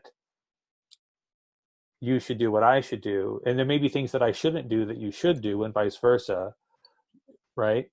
So there may be things that are morally wrong for you that are morally obligatory for me, and vice versa. So in that sense, there's a relativization going on here. Does that sound right? Yeah. Well, let me just preface what I'm about to say by saying that I don't know what Rand would say about the experience machine. So I put that out there as my own view, and I've heard other objectivists take a contrary position, and it seems like other objectivist philosophers, at least one that I've heard speak about this, seems like he would not go in the experience machine, at least not permanently. I think he said he would like to try it out for a while, mm-hmm. but he wouldn't want to permanently go in there, which I think is what Nozick says. Would you choose to go in there for life? Mm-hmm. And I guess that's what I'm saying. Yeah, I would, if we were stipulating that the experience that way that you're going to have is better than the experience if you didn't choose to go in there for life. But I don't know what Rand would say, so I don't speak for her on that. But as to the issue of relativizing morality between you and I, for instance, yeah, to a certain extent, there's a certain way in which we overlap. Like we both need to pursue some kind of career. Rand would say we need to have some kind of purpose in life in order to achieve our happiness, as opposed to just drifting purposelessly without any central aim. We would be much better off if we did have some purpose in life. Likewise, we both should use our reasons to get through life in the best possible way. Now, what we apply our reason to, you might choose to be a doctor or a lawyer or a dentist. I might choose to be a plumber or an electrician or a computer scientist. That is optional. But what's not optional is that we use our minds to the best of our ability to pursue some kind of values in life.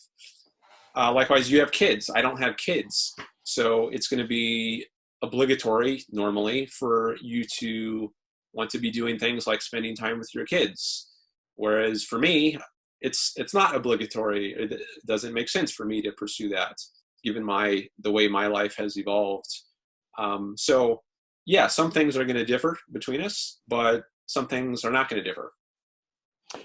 And if we were more radically different, there'd be more differences. And so if I was a psychopath, then it might be the case that I ought to strangle people or, shouldn't laugh at that, but yeah, but you know what I mean? Good luck in this society. Right. I mean, well, basically I'd have to, if I was going to do this, I'd have to become a really good strangler, right? Who doesn't get caught. But nonetheless, that may be what I ought to do. And so that's a sort of a more robust challenge that makes the unpalatable conclusion even more unpalatable, which is that given the right kind of psychology or the wrong kind of psychology, what a person ought morally to do could be something that we would find very awful, like kill lots of people if they can get away with it. I mean, that doesn't fit with most people's view of morality, that you should kill if you can get away with it. Yeah, I mean, well, I think it's also, I mean, this is not, I think morality should be relativized to something's nature. So if we're stipulating for the sake of argument that the only way for some guy to get any pleasure or happiness out of life is to go around strangling people, then I think he ought to do that. I don't think he's going to be very successful in our society, given our norms, given how abnormal he is. But it makes sense. I guess I would say it's immoral given his nature, for him to do that. So I don't see that as a cost to my view, like that we should, the upshot of this is that we should abandon the idea of doing what gives you the most pleasure or happiness. I mean, I think this same sort of thing could be turned on the altruist, or maybe not even the altruist, but if your view is that,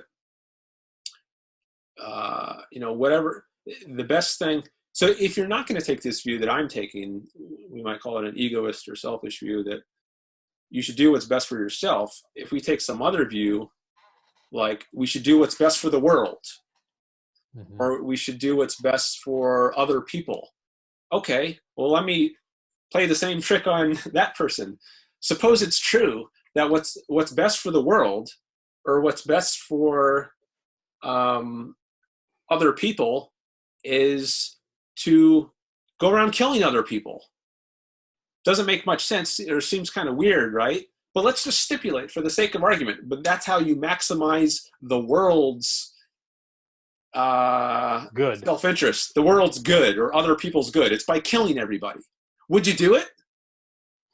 Well, I guess you gotta say yes, don't you? If it's a bizarre assumption, but yeah, does it apply the same way? Right. So I don't think it's as implausible to think that some individual might be their best way of getting happiness to kill others. That's less implausible than the claim that the best way to achieve the world's happiness is to kill everybody, right? So we know that there are people who get happiness from killing others and from harming others, and so it's not implausible to think. Wait, did you say we know there are people who get happiness from harming others and killing others? I guess I should say pleasure. Yeah, I think so. Okay, yeah, I can. It's plausible to me that they get some kind of pleasure. I'm tempted to say a sick and twisted pleasure. Yeah, but it's not plausible to me that any psychopath even gets what I mean when I say happiness, which I think of, which in this conversation I'm using as a kind of pleasure. It's I described it before as being a very deep, meaningful, enduring kind of pleasure. I am not convinced that any psychopath has that. Well, yeah, I mean, I guess it's an empirical question, and I don't know. You could be right, but I don't think this is that big of a point, because I don't think it's going to solve anything. But in terms of the differences between our views, but I think that it strikes me as less implausible that someone might get pleasure by killing others than that the best thing for the world is to kill everybody. Both are implausible, maybe, but one is more implausible than the other. But I take your point that, if you stipulate the implausible scenario, then all kinds of counterintuitive obligations might follow. I'm not sure how to segue into what I want to discuss, but let me ask you, are there other things that you want to talk about? Because there's something I want to talk about, but yeah. Okay. Oh, well, let me just make one more point on this, and then we'll go to what you want to talk about. Just this idea that there is something that's best for the world in a way that kind of abstracts away from what's best for individual human beings. I don't think there is any best for the world apart from what is best for individual human beings. I mean, insofar as there is such a thing as what's best for the world, I think it's like a summation, or there's some kind of harmony among what's best for individual human beings. But I don't think there is any like cosmic God's eye or world's eye perspective, and it's what's best for the world is what's best for that, and what's best for that might be entirely different. Like what's best for the world might be that all the individuals in it get killed. I don't think that makes sense. Ultimately, all values are values to some agent, to some individual agents. So I don't know all the implications of this point I'm trying to make has on the discussion we were just having, but I just wanted to register that I have this kind of individualistic view on which there is no good for some collective like the world, we might call it, over and above and apart from goods that apply to any particular individuals. Yeah, or it's at best a summation of that. Yeah, that doesn't sound implausible to me. I think I'd agree with that. But then that sort of leads to the point that I want to talk about, which is the way in which it ultimately comes down to the way in which other people's interests matter to what I do. And I know this is central to Rand's moral philosophy, that it's what's in my interest that give me reasons. And so, yeah, I'm not, and I know this also came up in your discussion with Professor Molyneux, so I don't want to just repeat stuff that was said there, but I guess I just want to register that I think it is a weird view that says,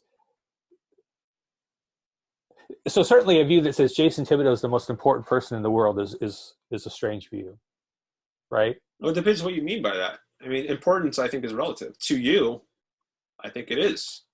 You are the most important person.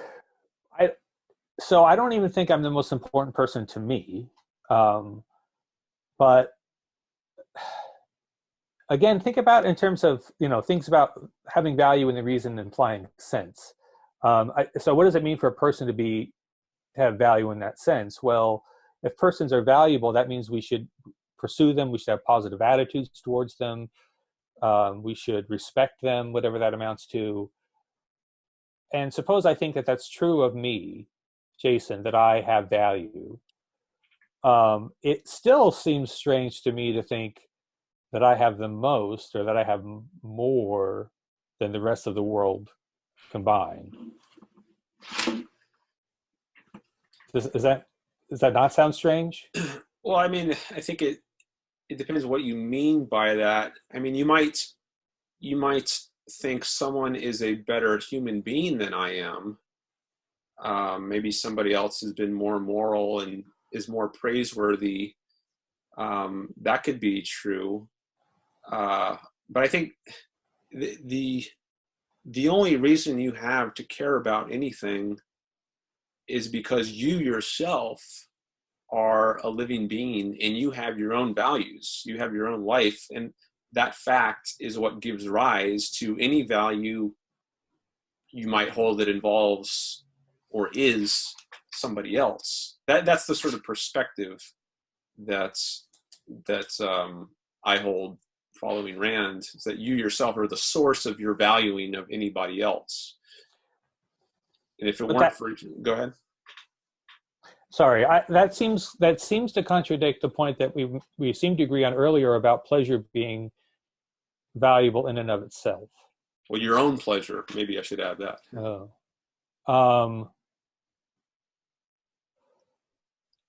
But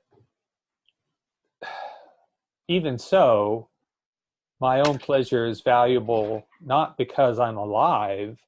I mean, sure, I can't experience pleasure without being alive. That seems right. But that doesn't mean it's the fact that I'm alive that makes my pleasure valuable. My pleasure is valuable in and of itself because of what it is, right? Because of its nature. That's what we agreed. That was the position I was trying to defend earlier. And so therefore it's not a matter of my choosing it or my pursuing it or me being alive. It's just it given what pleasure is, it's valuable. Yeah, I can sort of see how pleasure and life can come apart, at least conceptually, abstractly. We could imagine pleasure as being detached from life. So the way I think pleasure and pain actually exist in the world is that we have this pleasure pain mechanism that's been built into us. It has evolved in conscious organisms. So I don't think grass and trees and other plants have a pleasure pain mechanism, but I think conscious organisms do, like, and that's a mechanism of their survival. So I guess I think of conscious organisms aside from human beings is largely, if not entirely, being deterministic. And when they experience pleasure, that causes them, it causes reinforcing behavior. Like, let's take a very simple life form like an earthworm.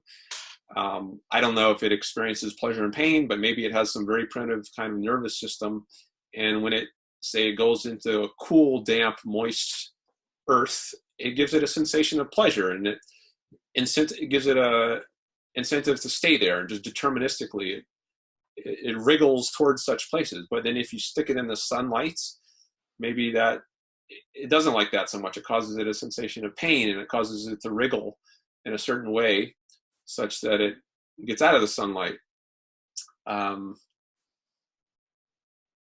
So I think pleasure and pain have evolved as life-sustaining mechanisms, and that it continues to be the case with human beings. We get pleasure from eating food, and we get pain if we don't eat food at all. We just starve ourselves to death. Of course, there are exceptions, like, or at least apparent exceptions, like going to the dentist to have your teeth drilled could cause you pain. Yet we still think that's a good thing to do. Why? Well, if you look at the long run, you might have much more pain if you don't go and get this taken care of. Your teeth will decay and so forth. And so if we take a more long-range sense of your pleasure and a broader sense of pleasure, you actually are still pursuing your pleasure by going to the dentist and enduring some short-run pain. But now, I think it's possible, at least conceptually, we can think of pleasure and pain as having nothing at all to do with life. It's kind of it may be strange to imagine this, but at least conceptually, I can pull those apart and say, okay, well, if there's some way to pursue pleasure that has nothing to do with life, then I guess there's a reason to do that. But given the kind of beings we are, I guess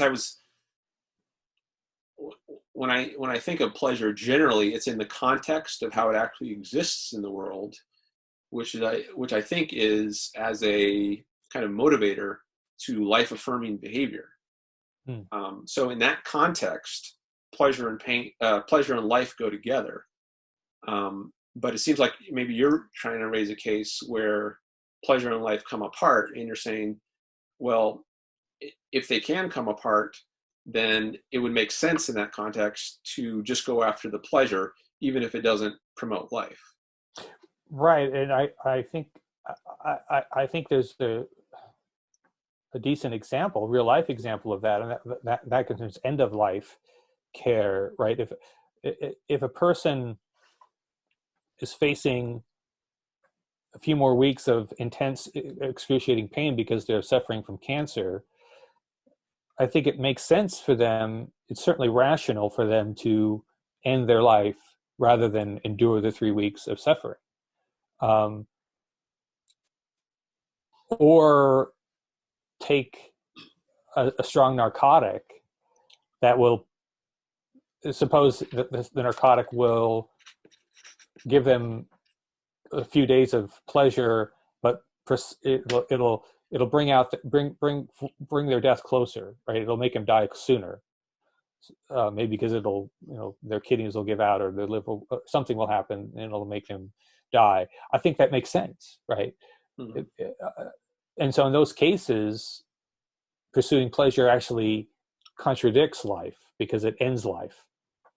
But still, it's worth pursuing. Yeah, I think those are good examples. Suicide, I think, is another one. There are certain cases where I think it's rational to commit suicide. Like if you're caught in a concentration camp and you foresee no way of getting out, I mean, why endure, who knows how long of misery as opposed to just ending it? Because really what matters is the pleasure, the experience that you have. So is this a case where life and pleasure come apart? In a sense, yeah, I think they are. But you might also think that, well, what's meant by life, and maybe what Rand means when she says life is the standard, is not sheer existence, in a certain sense of existence. So she sometimes uses the phrase life qua rational being, or man's life qua man. So I think what those phrases are intended to denote is that it's not sheer existence, but existence in a certain way that is worth living, worth pursuing. And I guess maybe part of what she would throw into that package is happiness or pleasure. So existence qua pleasure having been, or something like this. If your whole existence, if the only way to get through it was to be miserable and suffer, then I don't think it's rational to want to endure that kind of existence. Rather, it'd be more rational to end your life. But in the normal, getting back to the issue of what's normal, in the normal course of events, what promotes life is also what promotes pleasure, and vice versa. And there are these unusual delimited cases of like end of life care, and if you're caught in a concentration camp, but in the normal course of events, pursuing one is also a way of pursuing the other. So, but even so, that's in the normal course of events, sure. But then my larger point, I think, still stands, which is that it's not because I'm alive that my pleasure is good. It's because I'm alive that I can experience pleasure. But my being alive doesn't therefore make the pleasure good, right? My pleasure is good for other reasons. That it's good because of its character, because of the qualitative feel of it. Not right. So my being alive is a necessary condition to my experiencing pleasure, but it's not an explanation of what makes pleasure good. That's at least what I was trying to say back when I was defending the claim that pleasure gives us reasons to pursue it, and that implies that it's good, when we had that discussion. So I don't think that it means, so again, I guess this is tied to, the whole reason this digression began was because I was trying to push the line of, well, why is it that I matter more? And one way of asking that question is, why is it that my pleasure matters more to me? It seems like if it's the same amount of pleasure, it should matter the same. Why should it matter more that it's experienced by this particular individual? This is really reminding me of the conversation with Professor Molyneux, who says, why does my pleasure matter more than this other guy's pleasure? Yeah. And I kept wanting to just say, because it's yours.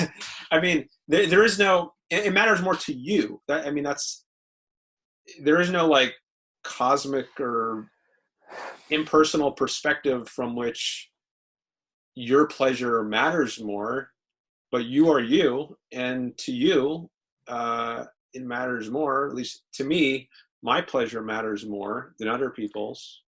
But I don't think I'm not sure that it does matter more to me. I mean, to say that it matters is to say that I've got reasons to pursue it, but I don't know that I do. I mean, that's the whole question, right? I mean, and it's the following claim seems to me true. Again, maybe this is just an intuition, but here it is. The identity of the subjective value is not relevant to how valuable it is, right? So think of, I mean, certainly if I abstract from myself and just look at the world, and I have to decide what pleasures are more relevant than others, and they're not my pleasures, they're other people's pleasures.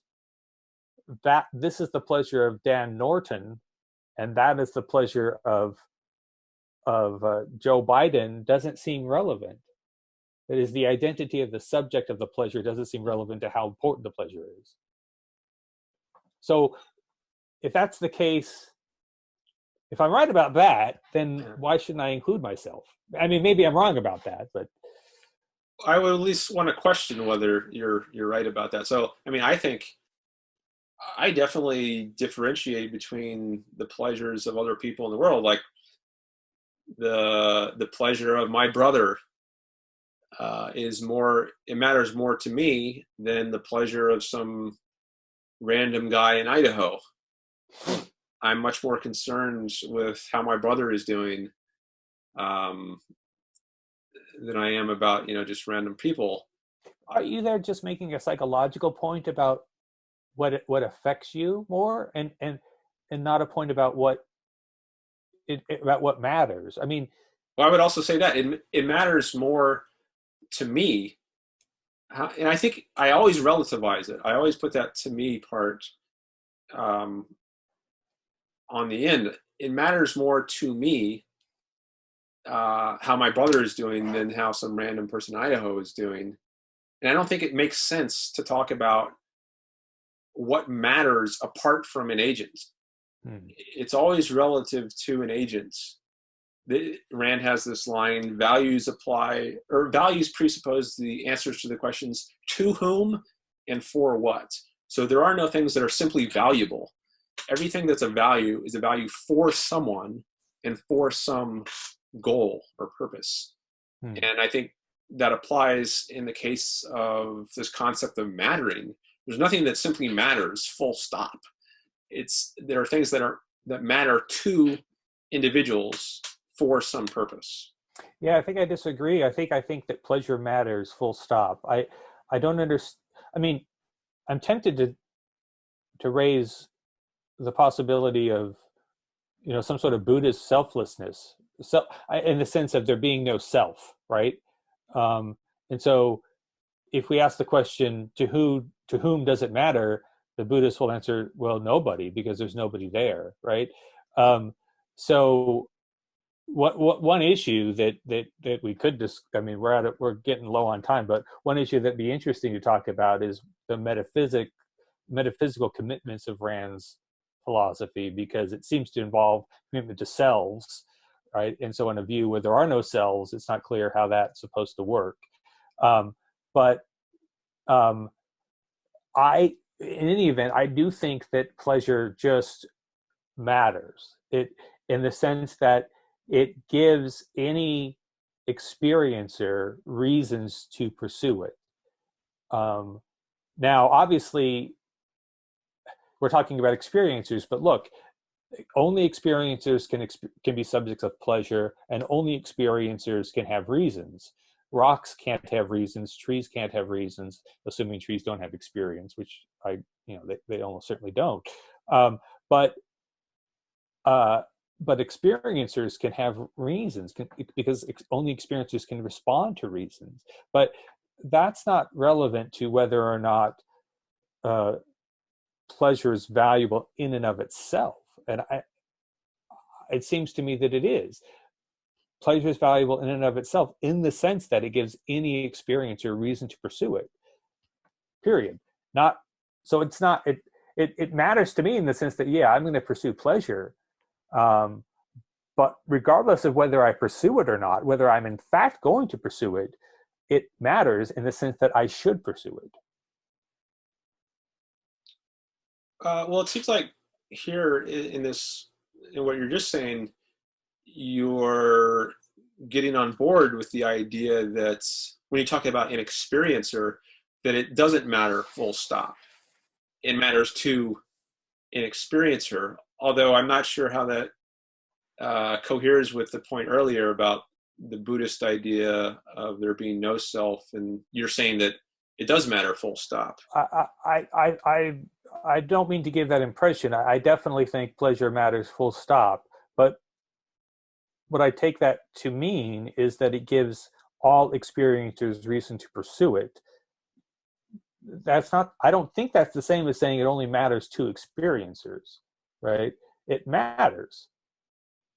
Only experiencers can experience it, but that's that's a logical point, right? Pleasure is good in and of itself because of what it is. Okay, and so maybe this is where we disagree. If you're construing that to mean it matters independently, like it would matter even if there were no experiencers. Well, if there were no experiences, there would be no pleasure. So could something matter if it doesn't exist? In the sense that if it did exist, it would matter, but I don't think that's going to help us, that sense.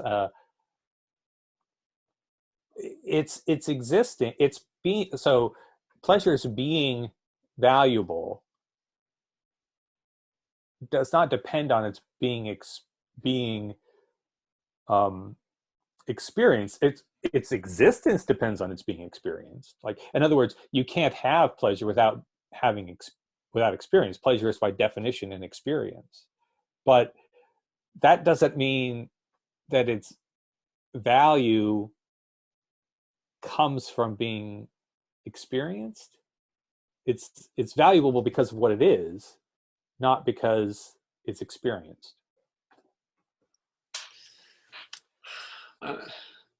I'm not sure that those two can come apart. I mean, if it is by its nature an experience, like could it be valuable without being experienced? I don't think it could. I don't know that you would disagree on that, but I think it's only valuable insofar as it is experience. Like if somehow it could be the case that there could be pleasure, but it's not experienced by anything, then I don't see how that kind of pleasure could be valuable. Well, your intuitions about this are not helpful. So, and that's true for everybody. I'm not singling out you, because pleasure has to be experienced. And so if we're talking about a logical impossibility, if we're talking about a pleasure which isn't experienced. But having said that, we can certainly say that there are pleasures which aren't experienced by me, right? Mm-hmm. That those exist. I know that they do. And what I think is that those pleasures that are not experienced by me are still good. Their being good doesn't depend upon their being experienced by me. I mean, I think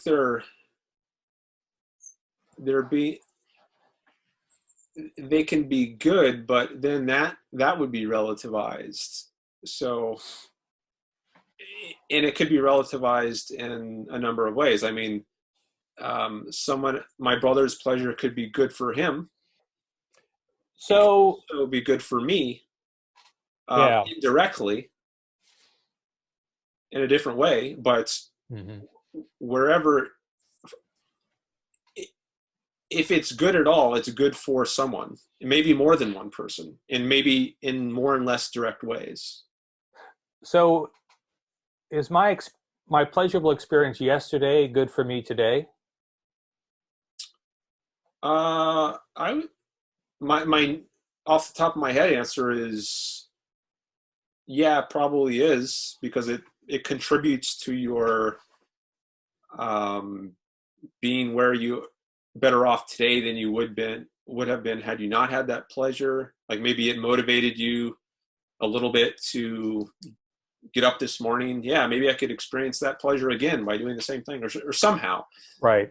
So one thing that you're assuming here is that I'm the same self as I was yesterday, right? It's In some sense, I mean, there's some kind of changes. You have different. Some of the dendrites in your brain have adjusted, presumably, because we learned certain things. And so so uh, Galen Strawson, I think, has a view according to which there are selves, but they only last a few seconds. Um, and so that means that in a very literal sense, the self present now is not the same self as the self present yesterday who experienced that pleasure. And so suppose that's true. Forget about whether it in fact is. Suppose it is. Is it still the case that that self's pleasure from yesterday is good for me here and now today? I guess that wouldn't, unless it's in a kind of indirect way, Okay. like in the way that my brother's pleasure Right. is good for me. It might also be good for me that this other person who existed a few seconds ago, who is no longer the person that exists at this moment, had pleasure. Um, So then suppose the same thing would be true in the future, right? If Strawson's view is right, the person, certainly the person 20 years from now, isn't this person. And so his pleasure is not my pleasure. That self who experiences it isn't this self, right? right. But it seems to me that that's irrelevant to whether or not the pleasure is valuable. And so even if I found out, even if Strawson's metaphysics is correct, and that means that tomorrow the self that thinks of himself as Jason Thibodeau is a different self than the self present now, still the pleasure of that person, the self that thinks he's Jason Thibodeau, that pleasure matters as much as the pleasure of this person now. I don't see why the fact that it's not the same self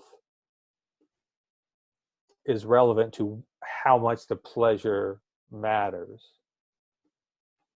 Does that make sense? I'm not sure. I mean, whatever self you are at a given time, I think it does make sense to say that that self's pleasure matters the most, and other selves' pleasures uh, don't matter as much. Insofar as they do matter, it's because of how they impact one's own self's pleasure. And this is not to say that, I mean, in being maximally concerned with this present self's pleasure, that might involve killing one's present self. I give you a lifeboat example with Professor Molyneux. What's best for yourself might actually involve going down on a lifeboat if that's the only way to save your spouse, and you would rather die than have to live without her. So the fact that you are or that you are most concerned with your present self doesn't mean that you're not going to give a damn about anyone else. It might turn out in some surprising ways. But I think somehow, if any self's pleasure is going to matter to the self that you are right now,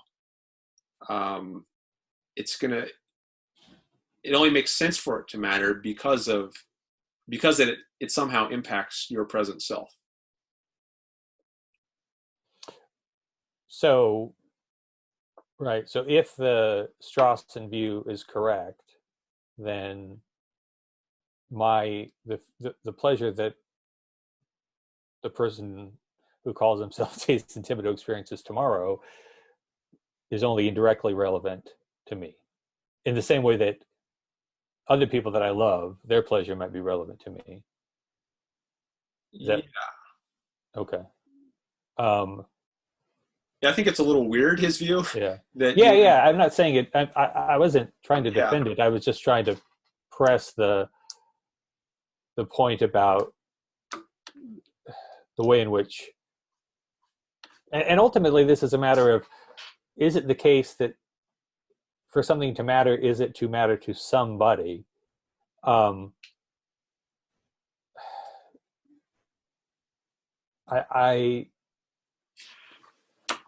I think that even if there aren't, take a Buddhist view again, even if there aren't selves, pleasure still matters. So even if it doesn't matter to anybody, it still matters. That seems incoherent to me. And interestingly, my last episode that I published a couple days ago was on Indian philosophy and selfishness. We didn't exactly approach it from this angle, but this conversation, since Buddhism has come up, is reminding me of that one. But it doesn't seem coherent to me.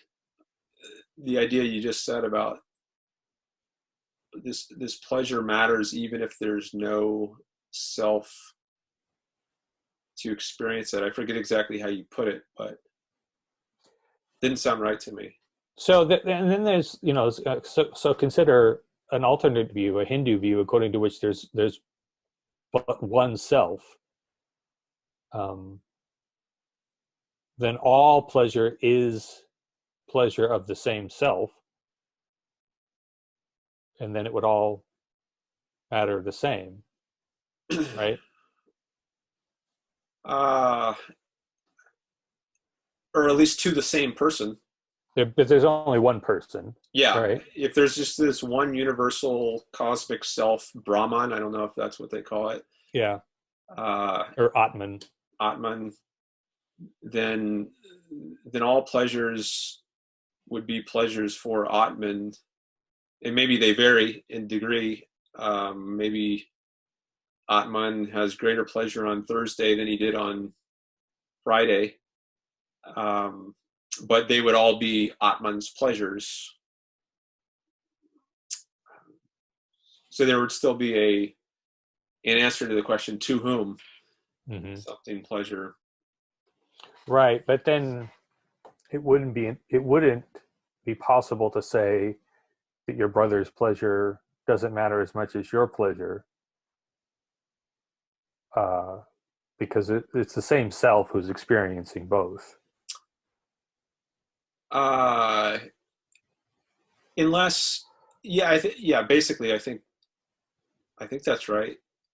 But I was just thinking, well, maybe if we're now taking this collectivist perspective, we might call it, instead of an individualist perspective, it might be that collectivist's mind or soul experiences greater pleasure when it comes from the brother part of the collective than when it comes from the Dan part of the collective. And so the brother part matters more to the collective. But go ahead. It's the non-dual Hinduism that I'm thinking of it's really inappropriate to think of it as a collective. It's not that the one being is made up of us and we're parts of the one being. It's not a part-whole relationship. It's an identity relationship. Each one of us is that being. Okay. And so while there seems to be two people here, there's only one. And he's experiencing both things equally. So that's the kind of view that I was just trying to articulate. And I think that you'd have to say on that view, all pleasure matters the same. Because there's only one subject. There's only one experiencer. Yeah. I mean, insofar as I'm following this, that seems plausible, at least, that it would all be the same. I mean, one potentially interesting implication of this is that what I ought to do depends on certain answers to metaphysical questions that I mean, in other words, suppose I'm a Randian and I think, what should I do? Well, it sort of depends on who I am. And if some sort of non-dual view is true, then what I am is the entire world. And then I ought to do, I guess, what is in the interest of that, whatever, if I can make sense of that. So, but this also, I mean, we don't have to, I don't think we have to go that far into thinking that there are a lot of interesting questions that, for Rand's view, that stem from metaphysical questions about identity. So earlier I mentioned myself 20 years into the future. Am I identical? Is that person me? On some views, yes, and on some views, no. And if the answer is yes, then on Rand's view, I ought to be pursuing that person's interests, that person's happiness. But if the answer is no, then I would only be motivated to pursue that person's interest in this kind of indirect way, in the same way you might be motivated to pursue your brother's interests. But if there is a fundamental, a fundamental incompatibility between, your interest and your brother's interests, and assuming you can live with yourself by sacrificing your brother's interests, then you should pursue your own interests to the expense of your brother's. Well, the same thing would apply to yourself 20 years in the future, assuming that it's not you, it's not identical to you. If there's a fundamental incompatibility, I enjoy smoking now, the 20 or 64-year-old me is going to have cancer if I smoke, but it's not me. So there's a fundamental incompatibility. I ought to smoke because I'm me, I'm not that person, right? Yeah, I think these metaphysical questions are relevant to determining what you should do. I think on Rand's view, there's a tighter relation between yourself at different times in your own life than there is between yourself and any other person. So yes, we are always changing. Each individual is, but despite that, there's something uniting the thread, and that something is such that it always makes sense to pursue that thread's interest the most. And then anything else is, insofar as we pursue anything else's interest, it's indirectly, it's because it somehow contributes to our own self-interest, where our own self-interest is construed in this long-range kind of lifetime manner. So I guess if you were to, if the relation that obtains between oneself at time t and oneself at times t plus 5 years were the same as the relation that obtains between oneself at time t and one's brother at time t, then I guess one would have to treat those equivalently. But as a matter of fact, I don't think personally, and I don't think in Rand's view, that oneself at time t and at time t plus 5 years is ever the same as, or whatever the interval is ever as the same as the relation between oneself at time t and any other person. I think it's always a tighter relation between any segment of an individual's life. So as a matter of fact, it never turns out that you would treat one's own pleasure or think it matters the same as someone else's pleasure, such that you would have to treat yourself in an indirect way in the same way you would treat somebody else's pleasure. So maybe I'll ask the question in a slightly different way. So I certainly agree with you that my pleasure and my suffering motivates me in a way that your pleasure and your suffering doesn't motivate me, right? And that's because I can't feel it. So when you're hungry, I don't go to the fridge and look for food, but when I'm hungry, I do. And I think that's because I don't feel your hunger. The question I have is not about what motivates us individually, but about whether or not I have reasons to do the things that I do. So does my hunger give me reason to go to the fridge? And I think that it does, but the question is why, in virtue of what does it give me reasons?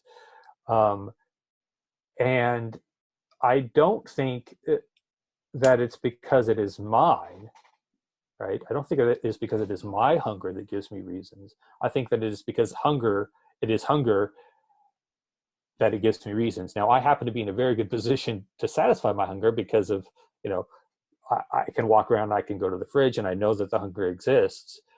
But it's that it's hunger that gives me reasons to go to the fridge and satisfy it. So the issue is about reasons, and the issue is not what motivates me, but whether I should be motivated by it. And so I guess the question is, why should I respond to my pleasures in a way that's fundamentally different to how I respond to yours? So why shouldn't your pleasures count as much as mine do when I'm deciding what I have reason to do? I guess I don't think I do. Maybe I think that what I have reason to do, I don't think I have reason to say satisfy hunger just because there's hunger. I mean, I'm sure there are many people in the world starving in Africa or wherever who experience lots of hunger. And I don't think that gives me, that per se, gives me reason to satisfy that hunger. I mean, if I can somehow tie that hunger to my own pleasure and pain, like if I feel bad for these people who are starving, and it would give me some kind of satisfaction to alleviate their hunger, then I would have reason to do something about their hunger.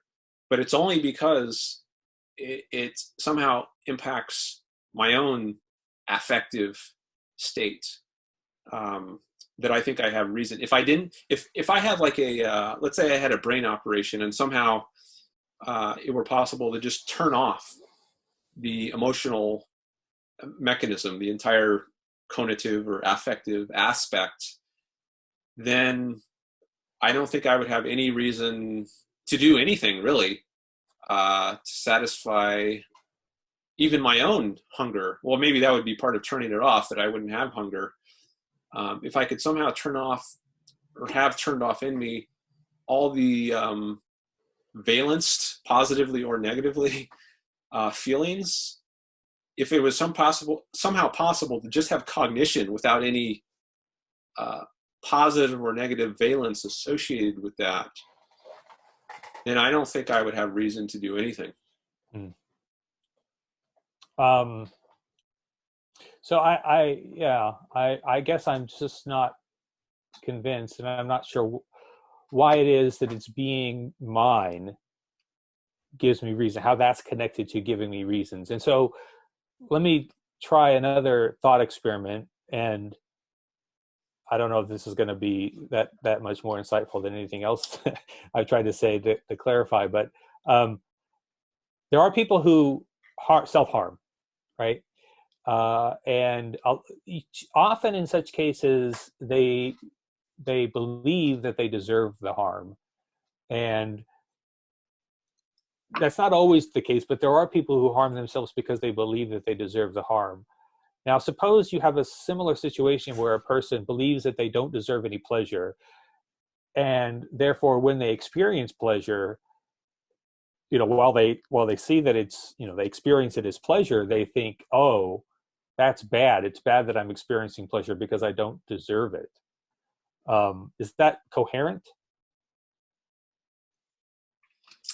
Let's see. Make sure I got the. So someone uh, engages in self-harm, and I guess they get some kind of pleasure from self-harming, which is why they do it or are tempted to do it, but they feel they don't deserve the pleasure that they get from it.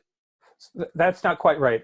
Sorry, I think I confused two things. I was just bringing up the self-harmer to sort of motivate my thought experiment. So my thought experiment isn't the thought experiment of the self-harmer, but it's someone who believes that they don't deserve pleasure. So they're not harming themselves, but they believe they don't deserve pleasure. So it's not that they believe they deserve pain, but they believe they don't deserve pleasure. Okay. And so when they do experience pleasure, they while they experience it as pleasure, they feel negative about it. They think, oh, I don't deserve that. That's really bad that this is happening. That this horrible person, me, is experiencing pleasure. Okay. So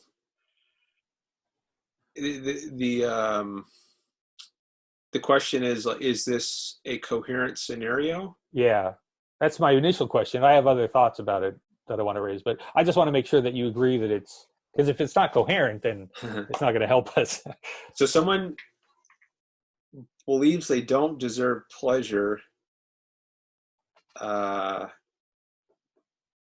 and wait, is there more to it than that? Yes, it's that because they believe they don't deserve it, when they experience pleasure, they are upset. They have a negative affect Okay. towards it. I so yeah, is that coherent? I think. Well, I'm leaning towards saying it is. I mean, what's coming to mind is people who are religious and they've been taught that carnal pleasures are sinful. Um, it, the ideal, kind of going back to the beginning of the conversation, is to be like Jesus or Mother Teresa, give up things of this world, give up bodily pleasures. Of course, they might think there are non-bodily pleasures that they're not giving up, but be an ascetic. Um, so, I mean, if you have this religious sort of mindset, these people might be people who think they don't deserve pleasure. They're sinners, miserable sinners, and they should just humble themselves. And they may feel guilty whenever they do get some kind of pleasure. They might think, oh, I'm not worthy of this. I'm just a worthless sinner. So at least to an extent, it seems like a not only coherence, but maybe even actual condition some Yeah, people are in. something like it anyway. So then my question about it is, for such a person, is their pleasure good? Is it valuable?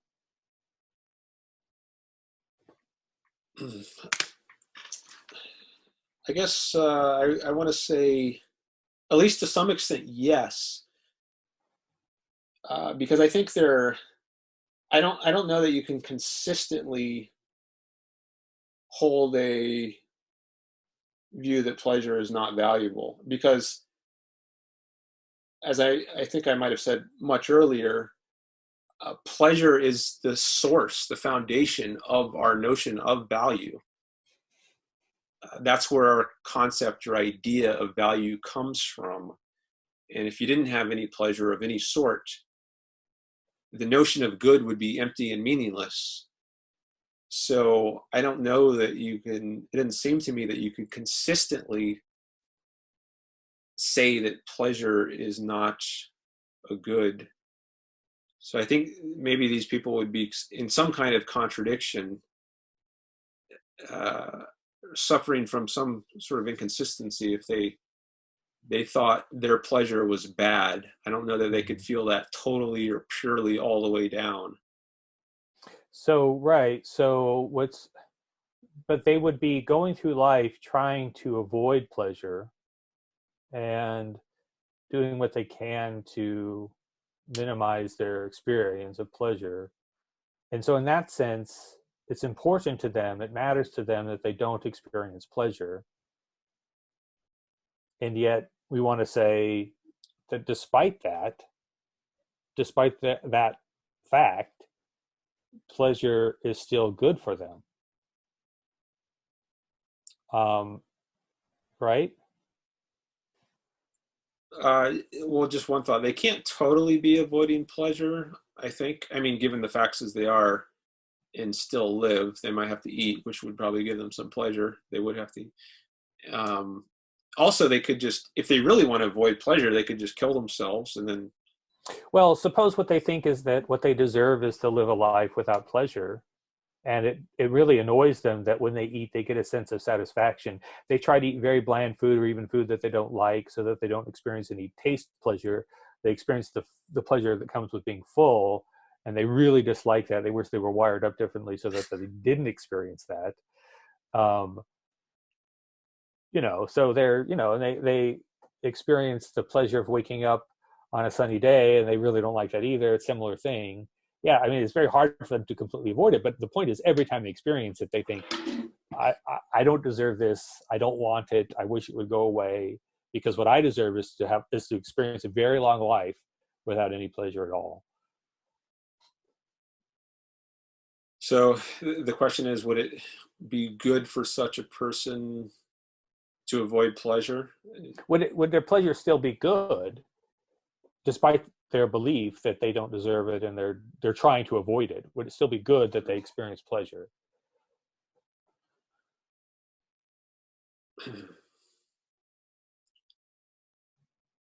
I'm not sure what to say. Part of me is thinking maybe it still would be good despite their belief, and maybe they just have an inconsistent set of beliefs. Well, when I say their belief, that puts it in the singular, as if they only have one belief. Yeah. But I don't know that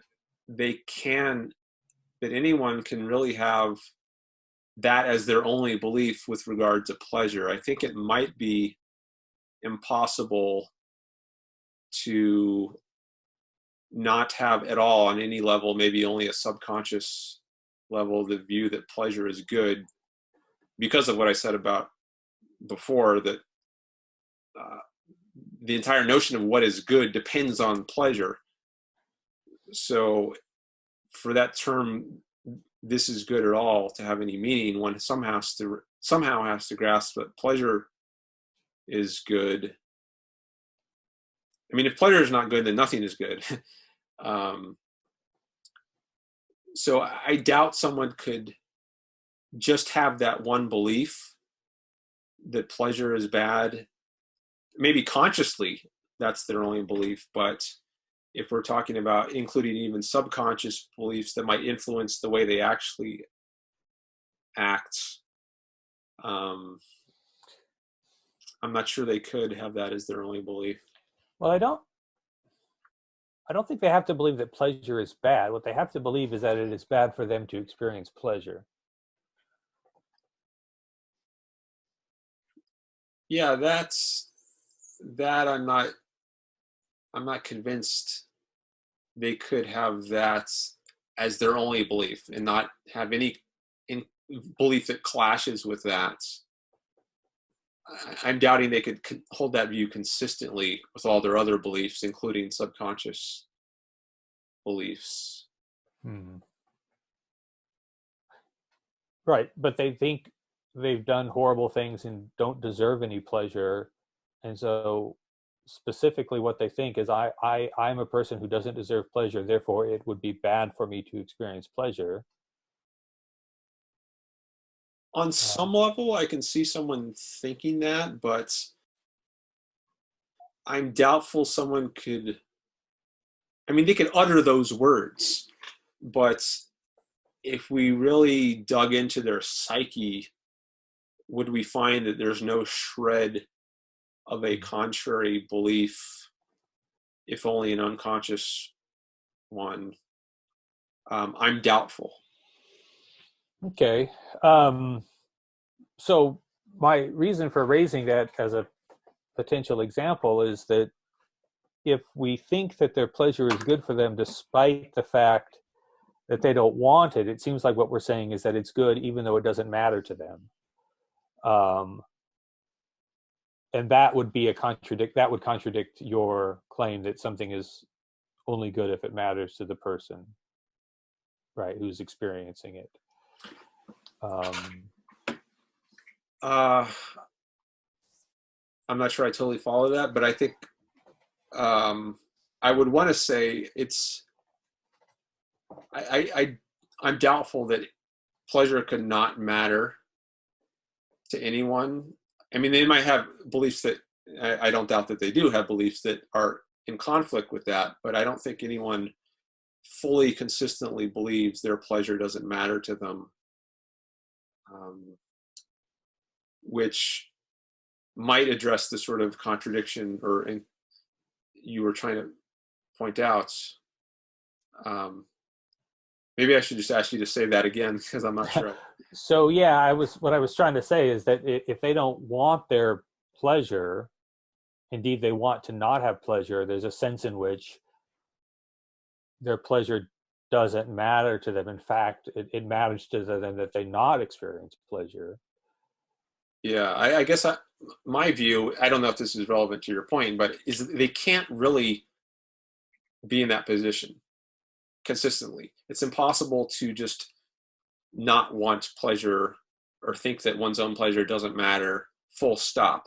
They might utter those words, but somehow within them, on some level, I think they have to accept the contrary view, um, given the nature of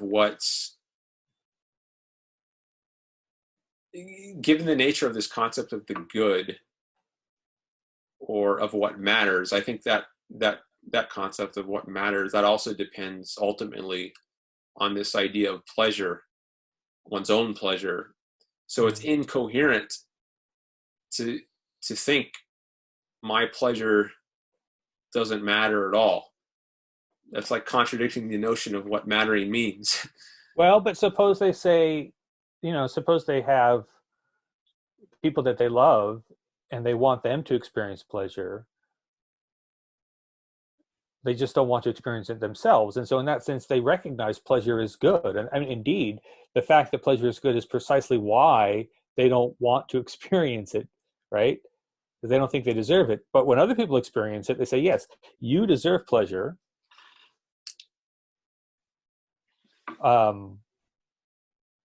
So I don't know that I see the contradiction that you are suggesting, as long as we allow that the person can acknowledge pleasure is good, but they're just saying it's not good for me to experience it.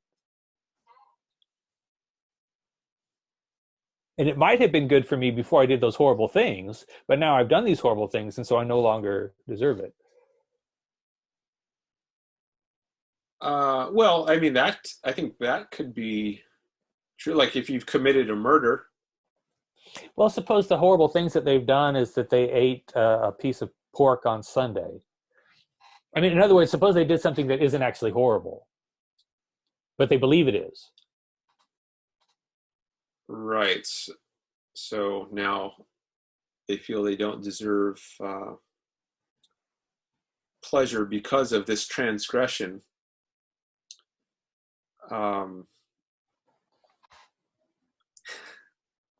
Sorry, I'm losing the. I'm starting to feel a little hungry myself. Maybe my sensation of pain is distracting me. Yeah, we've been talking for a long time, so I understand. Yeah. I don't know if I should break out my food here, or maybe we should just continue later. Why don't we continue later? I think it's going on 3 hours, which is longer than we were expecting longer. to. Yeah. So I'm happy to break, and maybe we can do this again sometime and try to address these issues. I mean, I've definitely enjoyed it, so it's been worthwhile. Yeah, I did too. Thank you very much for doing this. Yeah, no problem. Thank you for inviting me. Yeah, my pleasure. My pleasure. Yes, mine as well. All right. Well, really good talking to you, and we'll be in touch. Good. Excellent. Good talking to you. Okay. Bye-bye. Bye-bye.